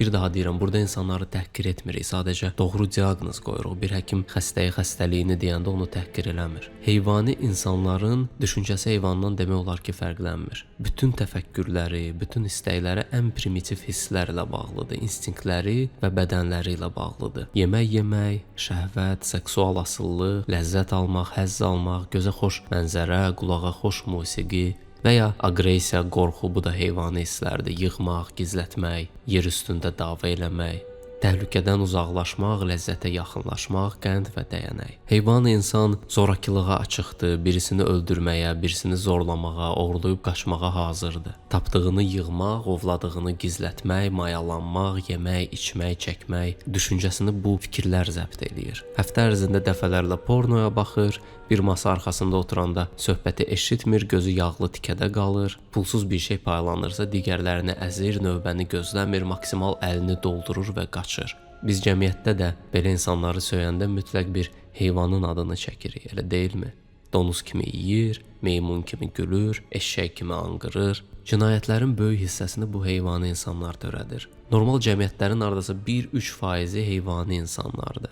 Gecə vaxtı bir narkoman ya sərxoş əlində bir çubuq qaranlıq küçədə yerə vura-vura gedir. Nəsə bağırırsa, yolunuzun üstündədirsə nə edirsiniz? Yolun o biri tərəfinə keçirsiniz. Necə ki, kənd yolunda bir öküz dayansaydı, yenə yolunuzu dəyişərdiniz. Bu, həmin insana olan qorxudan ya nifrətdən yox, sadəcə heyvandır da bilmirsən nə edəcək. Heyvani insanlar yalnız bədən üçün yaşayır və yalnız bədən dilini anlayır. Əgər əlindəki çantanı oğurlamaq istəyirsə, ya bir xanımı zorlamaq istəyirsə, məntiqlə bu insanı başa sala bilməzsən. Mütləq üzünə bir şillə, başına bir qapaz dəyməlidir. Və cəmiyyət olaraq, dövlət olaraq biz heyvani insanı oğurluq eləyəndə, zorakılıq eləyəndə nə edirik? Əlini qolunu bağlayıb atırıq qəfəsə.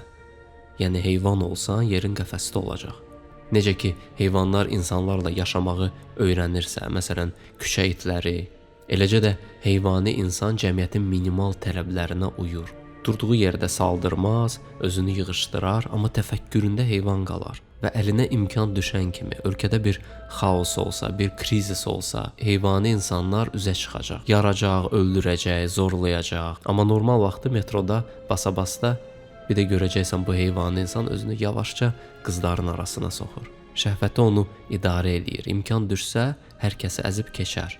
Amma həm də qorxur, qorxusu da onu idarə eləyir. Bir ləzzətdən o biri ləzzətə qaçdığı üçün təfəkkürü inkişaf eləmir. Gecə-gündüz nə yeyim, nə içim, kimlə çəkim, kimlə yatım, fikri zikri budur. Fikir zikir gözəl ifadədir. Birincisi fikir, yəni düşüncə, ikincisi zikir. Yəni tez-tez yadına düşən şeylər. Bütün günü yemək, seks, siqaret yadına düşürsə, sənin fikrin, zikrin budur. Növbəti təfəkkür dərəcəsi küt insandır. Bu insan heyvani insandan biraz yuxarıdadır. Amma bəsitdir. Sanki heyvani instinktləri beynindən çıxara bilib, amma yerinə heç nə qoymayıb. Ona görə başı boşdur. Başqa sözlə desək, biorobot, NPC, idiot, yaramaz, imbesil, tupoy, avam, qoyun, mənasız adam. Bu insanların kritik düşünmə qabiliyyəti yoxdur. Başları həqiqətən boşdur. Əgər heyvani insan öz bədəninin təsiri altında idisə, küt insan hər şeyin təsiri altındadır. Avtomobili parkinqə yox, qabağa, dala yox, neytrala qoyanda necə olur? Hara itələsən ora gedir. Küt insan da hər şeyin təsiri altındadır. Film, musiqi, reklam, xəbər, tanışı nə dedi, qonşu nə qışqırdı, haya köyə gedəndir, özü bilmir nə istəyir. Bilyard oyununda daşlar kimi birini vurursan gedir dəyir o birisinə, o da tərpənir dəyir bu birisinə. Özünün hərəkətə gəlmə bacarığı yoxdur. Onu hərəkətə gətirən xarici təsirdir. Reklam çıxacaq qabağına, sonuncu şans, qaçırmayın, çıtır-çıtır çipsi indi daha böyük qablarda. Birini alana ikincisi pulsuz. Geyinib çıxacaq ki, getsin marketə o çipsi alsın. Amma yemək üçün yox, yəni sadəcə reklam dedi axı indi birini alana ikinci pulsuz, ona görə gedir. Çipsi o qədər xoşlamır. Yolda görəcək ki, bir avtomobil qəzaya uğrayıb, dayanıb baxacaq ona bir saat. Polis nə vaxt gəldi, bu sürücü nə dedi, o sürücü nə dedi. Artıq çips yaddan çıxdı. Bilyard daşında o biri daşa dəydi və yönünü dəyişdi. İndi də bu yana getdi. Təfəkkür fərqini anlayasınız deyə heyvani insan dayanmayacaqdı. Gedəcəkdi o çipsi almağa. Çünki bədəninə xidmət eləyir. Heyvani insan egosundan başqa heç nə maraqlandırmır. Küt insan isə sadəlövdür. Həmən anın təsirinə düşür. Dayanır, baxır o qəzaya. Təsadüfən bir tanışını görür, qoşulur ona, gedir çayxanaya. Orada da biri siqaret paylayır uşaqlara, birini də buna verirlər. Götürür, başlayır çəkməyə və beləcə ilk siqareti də bu olur. Qayıdır evə, anası mətbəxdə buna süfrə açır. Telefonunda göstərir ki, bax, Ayşə yadındadır, Ruqiyyə xalanın qızı. Gör nətər yekələnib. Bəlkə alaq bunu sənə? Deyir, hə mama, nə deyirsən eləyək? Küt insanın öz fikri yoxdur, zövqü yoxdur, arzusu yoxdur. Arzusu var, amma çıtır-çıtır çipsidir. Ruqiyyə xalanın qızıdır. Yəni öz arzuları deyil. Kənardan təsirin nəticəsidir. Birisini küçədə daşlasalar və küt insana daşı uzatsalar ki, aya birini də sən at. Daşı götürüb atacaq o tanımadığı adamın başını yaracaq. Niyə elədi, nə üçün elədi, özü də bilməyəcək. Küt insanların toplusuna biz kütlə deyirik. Yaxşı, bəs küt insanlar üçün yaradılmış informasiyaya nə deyirik? Kütləvi informasiya vasitələri, daha doğrusu kütləvi dezinformasiya vasitələri. Çünki həqiqi informasiya kütləyə verilmir. Niyə də verilsin ki?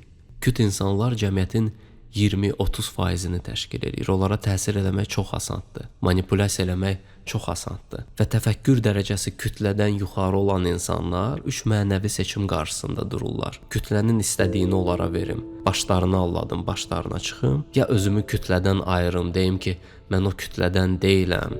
Mən tamam başqayam, mən yüksəyəm. Ya da kütləyə enim, onları qaldırmağa çalışım.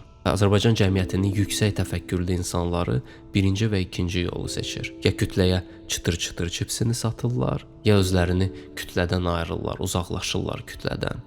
Birincilər trendə uyğun eləyir hər şeyi, gündəmə uyğunlaşır, bəsitləşir, tələbata cavab verir. İkincilər isə bizi anlamadılar, biz fərqliyik, qiymətimiz bilinmir. Yəni snoblaşırlar, manqurtlaşırlar, özgələşirlər. Gəlirik növbəti təfəkkür dərəcəsinə, icma insanı. Balaca və ya orta bir qrupun hissəsidir. Qəbilə, dəstə, məhəllə, nəsil, tayfa, kənd, sinif yoldaşı, iş yoldaşları, kreativ komanda, sekta. Yəni təxmini 5-50 nəfərlik bir qrupun hissəsidir. Group thinking, tribalism sözlərini çoxunuz bilirsiniz. Yəni dəstə düşüncəsi, tayfa təfəkkürü. Yenə bir dərəcə aşağı ilə, yəni Küt insan ilə oxşuyur. Küt insan da bir dəstəyə, sürüyə qoşulub gedə bilər. Amma məsəl üçün iki sürü bir-birinin içindən keçsə, o küt insan sürüsünü dəyişə bilər. Yəni xəbəri olmaz, bu sürüdən keçər o biri sürüyə.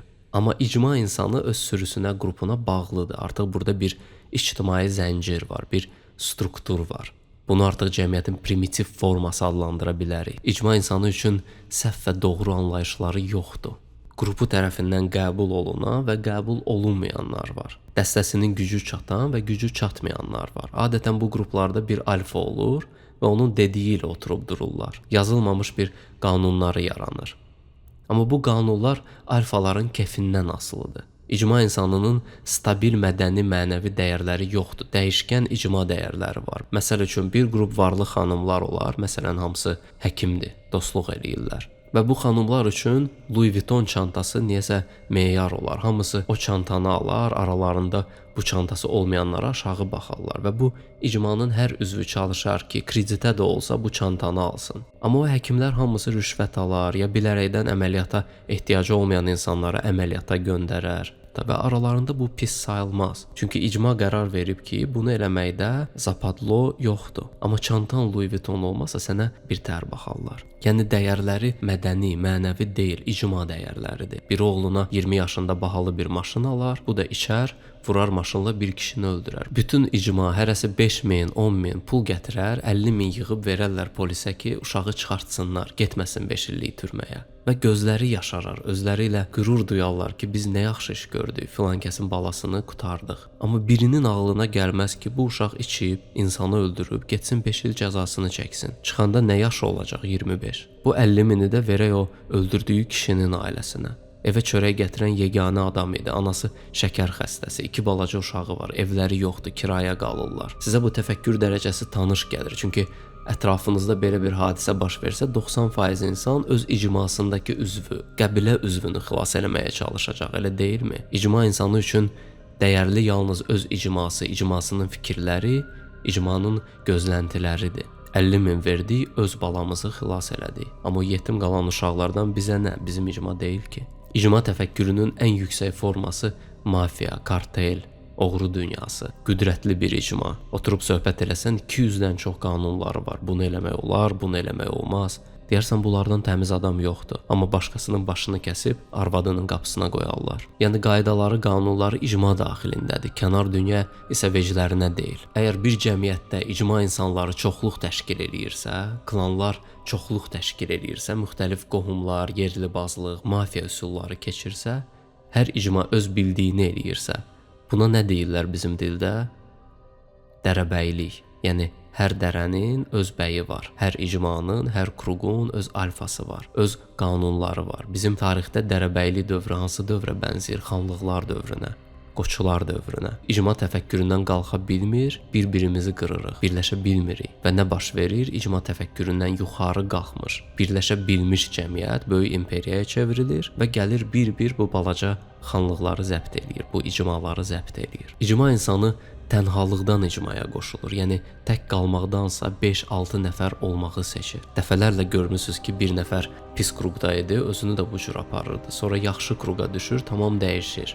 İcmanın dəyərləri lokal olduğu üçün və dəyişkən olduğu üçün hamının gözü kim nə dedi onda qalır. Yəni sən icma daxilində fikrə dala bilməzsən, fəlsəfəyə gedə bilməzsən. Tenis oyununa baxanların başını görmüsüz? İcma insanının da fikri öz qrupuna o qədər bağlıdır. O qədər bağlıdır ki, bu onu lokallaşdırır, məişət adamına çevirir, qıraq heç nəyi görə bilmir. Uzaq gələcəyi düşünə bilmir, çünki bilmir axı alfanın kefinə nə düşəcək.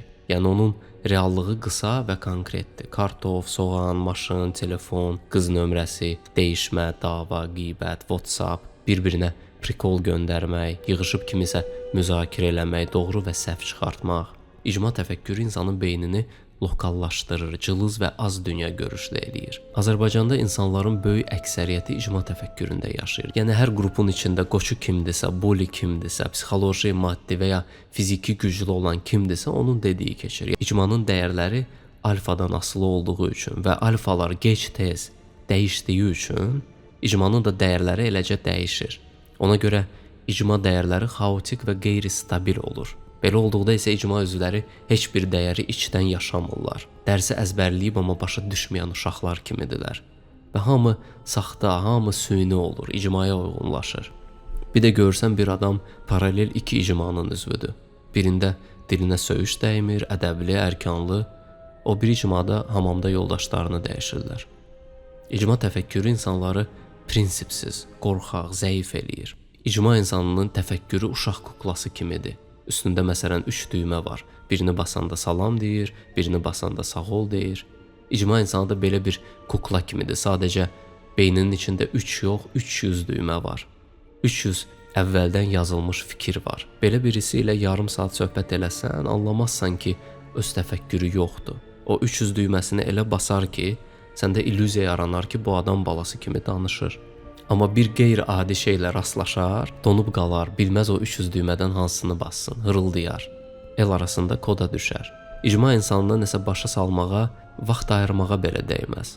Çünki qoçuları idarə etmək yetər ki, bütün icmanı idarə eləyəsən. Ona görə marketinqdə influencerlərdən istifadə eləyirlər. Bir şeyi icmaya sevdirmək üçün başçıları kimdir, ona sevdir, yetər.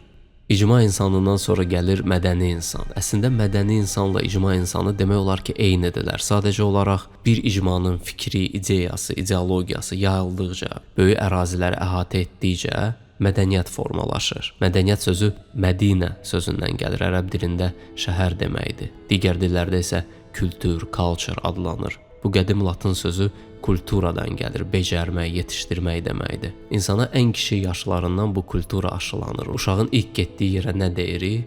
Uşaq bağçası, kindergarten, детский sad.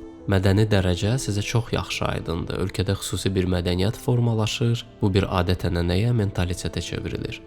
Mədəni insan ölkənin gündəlik həyatında daha fəal iştirak edir. Muzeylərə gedir, seçkilərdə səs verir, mədəni, siyasi, iqtisadi mövzularda fikir bildirir və öz mədəniyyəti çərçivəsində hər kəsi qiymətləndirir. Məsələn, onun geyimi müasirdir, bunun musiqisi yaxşıdır, bu kitabı oxuyarlar, o kitabı oxumazlar, bu adam geridə qalmışdı, o birisi isə moderndir. Küt insan kimi primitiv deyil, hər satılanı alsın, hər deyiləni eləsin. Yəni, mədəni insan çıtır-çıtır çipsinin reklamını görəndə özü ilə qürurlanır ki, mənə belə şeylər təsir eləmir. Bu, avam cəmaat üçündür. Reklam bitir və davam eləyir o Netflixin sənədli filmini izləməyə. Amma anlamır ki, Netflixin bu sənədli filmi də onun kimilərin çıtır-çıtır çipsidir. Məsələn, mədəni insan üçün Oscar almış aktyor, Cannes festivalına çıxan film, Nobel almış yazıcı, Michelin almış restoran, Grammy almış musiqiçi, Banksy-nin çəkdiyi əsər önəmlidir və mədəni insana bu cür şeylər təsir eləyir. Necə ki, balıq suyu hiss eləmir, mədəni insan da mədəniyyətin təsiri altında olduğunu anlamır. O öz seçimini, zövqünü və fikrini öz müstəqil qərarı kimi görür və mədəniyyətin məhsulu olduğunu bilmir. Ölkə içində mədəni insanlar qruplara ayrılır. Çünki mədəniyyət də bir deyil axı, var Qərb mədəniyyəti, var Şərq mədəniyyəti, Türkiyənin mədəni təsiri, Rusiyanın mədəni təsiri, İranın mədəni təsiri və mədəniyyətlər fərqli olduqları üçün nisbidirlər və nisbi olduqları üçün onlar arasında mahiyyət fərqi yoxdur. İtaliyanın operası, Azərbaycanın muğamı mahiyyət etibarilə eynidir. Drill rap ya future garaj, künəfə ya cheesecake, bunlar hamısı nisbidir. Bir mədəniyyətdə qadına qapını açsan, ona hörmət eləmiş olursan, digər mədəniyyətdə əksinə qapını qadına açırsansa, onu təhqir eləmiş olursan. Çoxunuzun bildiyi cultural relativizm, yəni mədəni nisbilik. Bir vaxtlar mədəniyyətin mərkəzi olan Kolizeyə dünyanın hər bir yerindən insanlar axışırdı ki, bu mədəni tədbirin bir hissəsi olsunlar. 50 min insan otururdu Roma imperatoru ilə və birlikdə nəyə baxırdılar? Necə qulları meydana çıxarırlar və üstlərinə pələng şir buraxırlar. Və diri-diri bunların gözünün qabağında vəhşi heyvanlar insanları parçalayır saatlarla. Və bu dünyanın ən vacib beynəlxalq tədbirində baş verir. Azteklərin də inkişaf eləmiş bir mədəniyyəti var idi. Heykəltaraşlıq, inşaat, astronomiya və onlar da öz mədəni mərkəzlərində hər il insanları qurban kəsirdilər. 3-4 gün davam edən bu tədbirdə hardasa 80 min, 100 min insanın başı kəsilir və ürəyi çıxarılırdı. İnsanlar gəlirdi, baxırdılar. Ailəvi istirahət forması idi. Bu misalları çəkməyimdə məqsədim odur ki, mədəni təfəkkürün nə qədər nisbi olduğunu anlayasınız. Makro icma təfəkkürü olduğunu anlayasınız. Buyurun, bu da modern 70-ci illərdə qadın geyimi. tülkü ölüsünü boynuna sarıyır. Ölü quşlardan ayaqqabı geyinir. Bu isə Brüsseldə 1958-ci ildə bizə insan haqlarından dərs keçən Brüsseldə insan zooparkı. Belgiyalı ata qızlarına insan bağışlayır. 1950-ci il. New Yorkda Bronx heyvanxanasında cəmaət gəlir Afrikalı adama heyvanxanada baxsın. Bir daha New York Filipinli uşağı bağlayıb heyvan sərgisində göstərirlər. Əgər elə bilirsinizsə ki, bu keçmişdə qalıb, bu da günümüzün mədəni insanları. Mədəni insan mədəni zəmin tərəfindən idarə olunur. Adam yemək dəbdə olsa, mədəni insanlar ən orqanik, təmiz qablaşdırmada olan insan əti yeyəcəklər. Niyə? Çünki mədəni insanın həqiqəti mədəniyyətidir və buna görə nisbidir. Azərbaycan cəmiyyətinin məşhurları, intellektualları, sənətkarları, iş adamları 70% mədəni insan təfəkküründədir və özlərini küt insanlardan daha üstün hesab edirlər. İndiyə qədər müzakirə elədiyimiz bütün təfəkkür dərəcələrini geniş bir qrup altında birləşdirsək, bu qrupa idarə olunanlar deyə bilərik. Bu təfəkkür dərəcələrində olan insanların hər birinin bir düyməsi var. Basdıqda reaksiya verir. Bir açarı var. Burduqda hərəkətə gəlir. Növbəti təfəkkür dərəcəsi şəxsiyyətdir. Şəxsiyyət artıq çətin idarə olunanlardandır. Şəxsiyyətin düşüncəsi kənar təsirdən azaddır. Heyvani insan kimi bədəninin qulu deyil, küt insan kimi hadisələrin qulu deyil, icma insanı kimi icmasının və mədəni insan kimi mədəniyyətin qulu deyil. Şəxsiyyət üçün birisinin məşhurluğu, diplomu, vəzifəsi bu kimi faktorlar təsir eləmir ona. Şəxsiyyətin alfası özüdür, şəxsiyyətin konstitusiyası özüdür, şəxsiyyətin həkimi özüdür, müəllimi özüdür. Şəxsiyyətə təsir etmək çətin olduğu üçün şəxsiyyətin atacağı addımlar da öncədən bilinməzdi. Məsələn, şahmat oyununda şəxsiyyətə at fiqurunun hərəkətləri bənzəyir. Əgər digər fiqurların qarşısını nəsə kəsə bilirsə, şəxsiyyətin qarşısını heç nə kəsmir. Başqalarının fikirləri, mentalitet, vətənpərvərlik, mədəniyyət, yerli inanc, din, adət-ənənə, ictimai rəy, avtoritet, bütün bu maneələrin üzərindən aşa bilir. Bu o demək deyil ki, şəxsiyyət çox oxumuş, çox bilmiş, dünya görüşlü biridir. Yox, şəxsiyyət savadsız bir insan da ola bilər. Sadəcə təfəkkürü yüksəkdir, yəni psixoloji olaraq azaddır. Şəxsiyyət üçün yeganə dəyər sistemi özünün özünə qoyduğu dəyərdir. Amma şəxsiyyətin də bir problemi var. Həqiqəti özü olduğu üçün nisbidir və nisbi həqiqətlər bildiyimiz kimi yalandır. Yəni şəxsiyyət yalanın içindədir. Məsələn, sən şəxsiyyət olarsan, öz fikrin, öz tərzin, öz dünya görüşün olar, gələcək planların olar. Avropanı gəzəcəm, kickboxingə yazılacam, maşını dəyişəcəm, biznes açacam və növbəti kadr evdə tort bişirməyi öyrənirsən. Niyə? Çünki il 2020-dir, küçədə pandemiyadır. Şəxsiyyət özünə fokuslandığı üçün mütləq həqiqəti görmür və özünə qədərki dərəcələrdən üstün olduğu üçün qürurludur. Mənə heç nə lazım deyil, mən özüm hər şeyi hamıdan yaxşı bilirəm. Çünki onu əhatə edən 99%-dən daha ağıllıdır. Amma ondan soruşsan ki, sən belə ağıllısan, onda hanı sənin bankda milyonlarla dolların? Bütün bu illər ağlını, istedadını xərcləyirsən ki, pul qazanasan.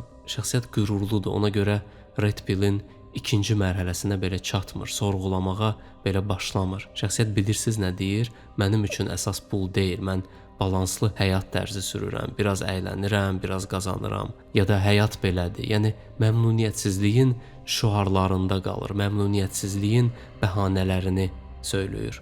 Amma ağlına gəlmir ki, bəlkə gözündən nəsə qaçır. Aşağı dərəcələri başqaları aldadırsa, şəxsiyyət öz-özünü aldadır. Qüruruna görə həqiqəti görə bilmir. Bir milçək görmüsünüz necə sürətli uçur və pəncərəyə baxır, məntiqi ilə anlayır ki, evdən çıxış yolu buradadır, işıq gələn tərəf buradır. Və nə edir milçək? Var gücü ilə uçur pəncərəyə, vurur özünü.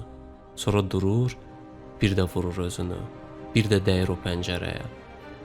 Ta taqətdən düşüb, yıxılıb ölənə kimi.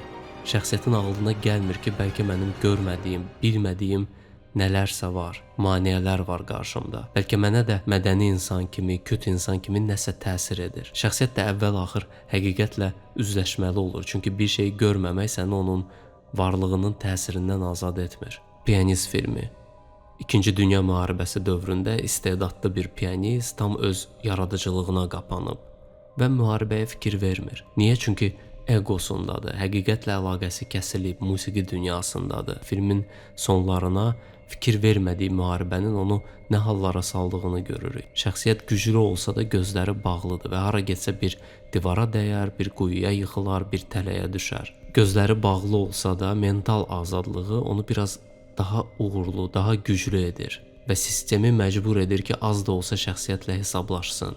Böyük güclər üçün balaca bir milçək olsa belə onunla hesablaşmalısan, çünki idarə edə bilmirsən, sözə qulaq asmır. Və keçirik bu piramidanın idarə edənlər dərəcəsinə. Elə bu şəkil burada qalsın. Həm şəxsiyyət var burada, həm növbəti dərəcə var.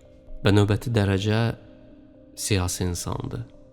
Siyasi təfəkkür o demək deyil ki, qoca bir kişi axşam didə xəbərlərə baxır. Kütləvi xəbərlərə baxmaqla sən siyasi təfəkkürə çata bilməzsən. Siyasi təfəkkür oradan-buradan siyasəti bilməklə deyil, buna siyasi bilik, siyasi dünya görüşü demək olar. Təfəkkür isə bilik deyil, təfəkkür beynin işləmə sistemidir. Kəşfiyyat briqadasının termal eynəkləri olur, məsələn, qaranlıqda istiliyi hiss edir. Və normal insan gözünün görmədiklərini görür. Siyasi insan da siyasi prizmadan bütün hadisələri və onların arasındakı o nazik ipləri görə bilir. Siyasi insan sirkin kənarındadır, artıq Matrixdən çıxıb. Düşünə bilərsiniz ki, mən də bilirəm dünyada gedən siyasi prosesləri, qloballaşma gedir, sağçılar, solçular, fransızlar erməniləri qızışdırmaq istəyir, amma bu siyasi təfəkkür dərəcəsi demək deyil. Gəlin bir xırda detalla siyasəti bilən insanın siyasi insandan fərqini görək. Heyvani təfəkkürdə olan insana bilet al, göndər İstanbula və 3 gün sonra qayıtsın. Soruş ki, nə gördün, nə var idi, nə yox idi orada. Heyvani insan sənə deyəcək, hə, orada bir Galata Kulesi var idi, Ayasofya var idi. Yəni deyərsən ki, bu artıq mədəni insan təfəkküründədir. Qalatadan danışır, Ayasofyadan deyir. Amma əslində heyvani təfəkkürdə idi. Orada elə fikri, zikri, yeyim, içim, kimlə yatım bunlar idi. Və Ayasofyanın sadəcə yanından keçirdi ki, dönərini alsın.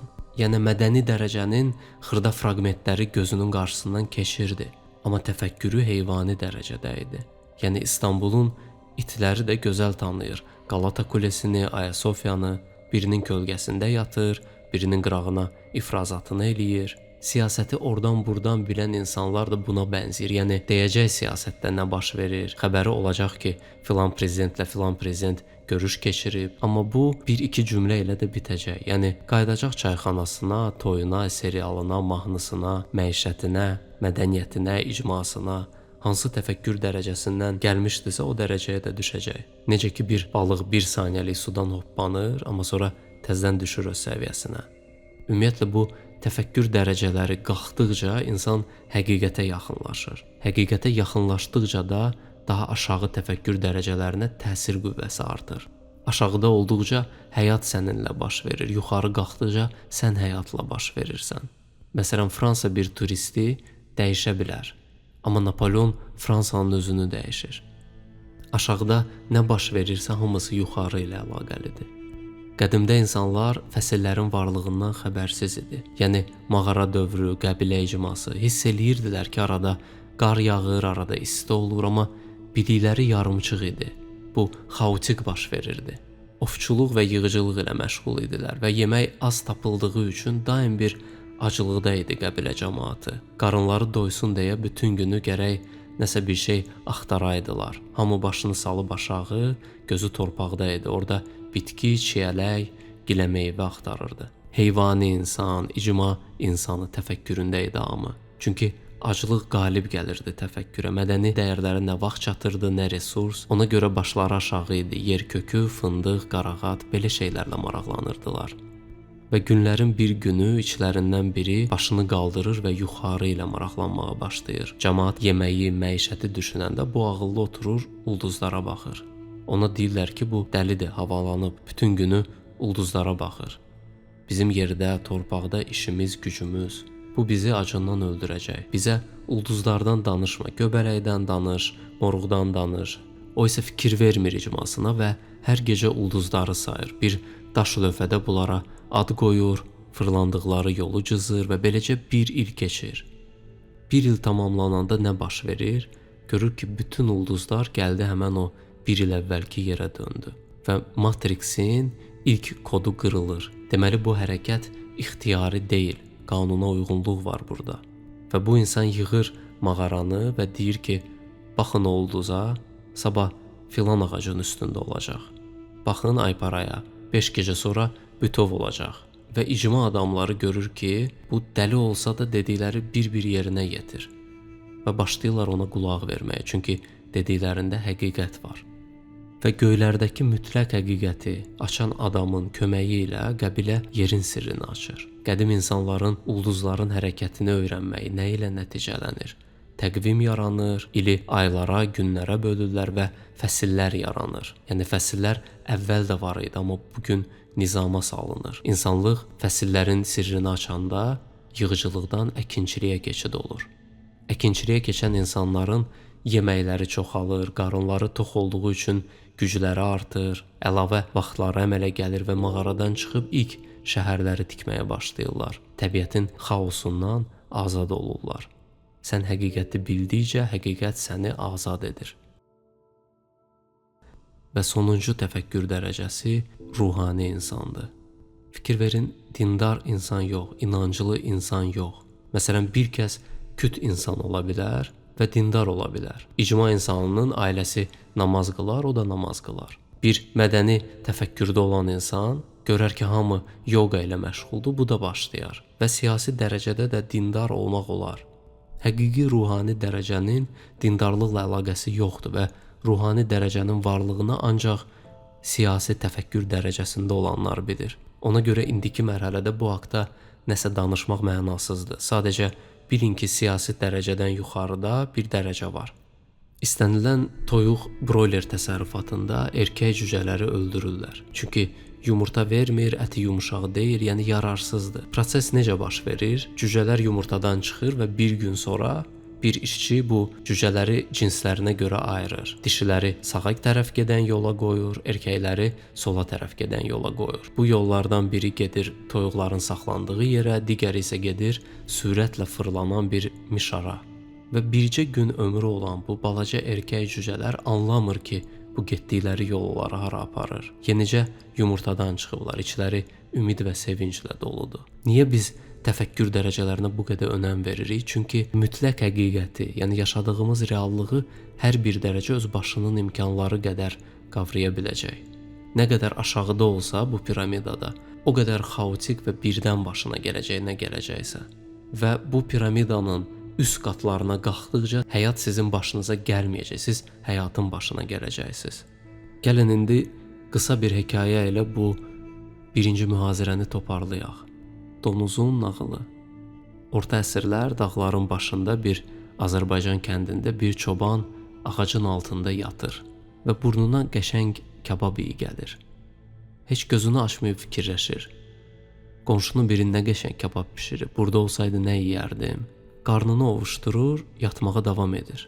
Başqa bir kətçi bir gözünü açır və görür ki, kabab nədir? Kənddən bir tüstü qalxır.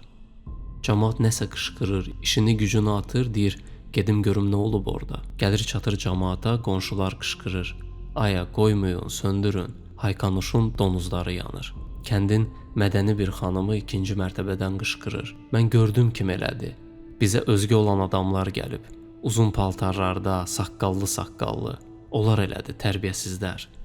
Kəndin bir şəxsiyyəti var idi. Deyir ki, kim yandırıb düz eləyib. Donuzların inindən durmaq olmurdu, mənə nə? Həmən an atın belində kəndin kəndxudası gəlir çatır. Deyir, evimiz yıxıldı, bir ordu gəlib, bütün ölkəni zəbt eləyə gedir, hamımız yanacağıq. Və bu kəndin bir müdrik adamı var idi. O isə sakitcə deyir, mən Haykanuşa 10 ildir deyirəm ki, donuzlarını sat, başqa işlə məşğul ol. Heç nə anlamayan kütlə soruşur, niyə, nə baş verib ki? Müdrik deyir, Ərəbistana İslam gəlib. Hekayənin mənası nədir? Bir mütləq həqiqət baş verib və hər təfəkkür dərəcəsinə bu həqiqətin balaca bir hissəsi aydın olub. Heyvanı insan ancaq bildi ki, kabab iyi gəlir, gözünü belə açmadı. Küt insan gördü ki, bir tüstü qalxır kənddən, tez qaçdı görsün nə məsələdir. İcma insanları, yəni qonşular bildi ki, elə belə tüstü deyil, Haykanuşun donuzları olan tövlə yanır. Ona görə tüstü kabab ilə qarışıb. Mədəni insan yandıranların paltarına baxdı, saqqalına baxdı. Şəxsiyyət dedi, Mənə nə əcəb olur. Siyasi insan, yəni kəndxuda xəbər tutdu ki, təkcə bizim kənd deyil, bütün ölkə yanır, bizi zəbt ediblər. Və yalnız ruhani insan həqiqətən nə baş verdiyini artıq neçə ildir ki bilirdi. Qonşusu Hayqamışa deyirdi ki, Ərəbistanda yeni bir inanc, din yaranıb. Birazdan zəif saydığımız ərəblər bu inancın altında birləşəcəklər, güclənəcəklər. Müqəddəs kitabları var, deyir ki, bu inancı hər yerə yayın. Və gec-tez bir ordu toplayacaqlar, bizim dağlara da gələcəklər. Və sənin donuzların o kitabda haramdır. Əvvəlcədən deyirəm, işini bil. Eyni bir həqiqət baş verdi və kimin qabı nə qədərdirsə, o qədər də götürə bildi. Sizə səbriniz üçün təşəkkür edirəm və bu 2 saatlıq narahatçılığa görə üzr istəyirəm. Mədrəsənin 1-ci dərsi qapalı elan olunur.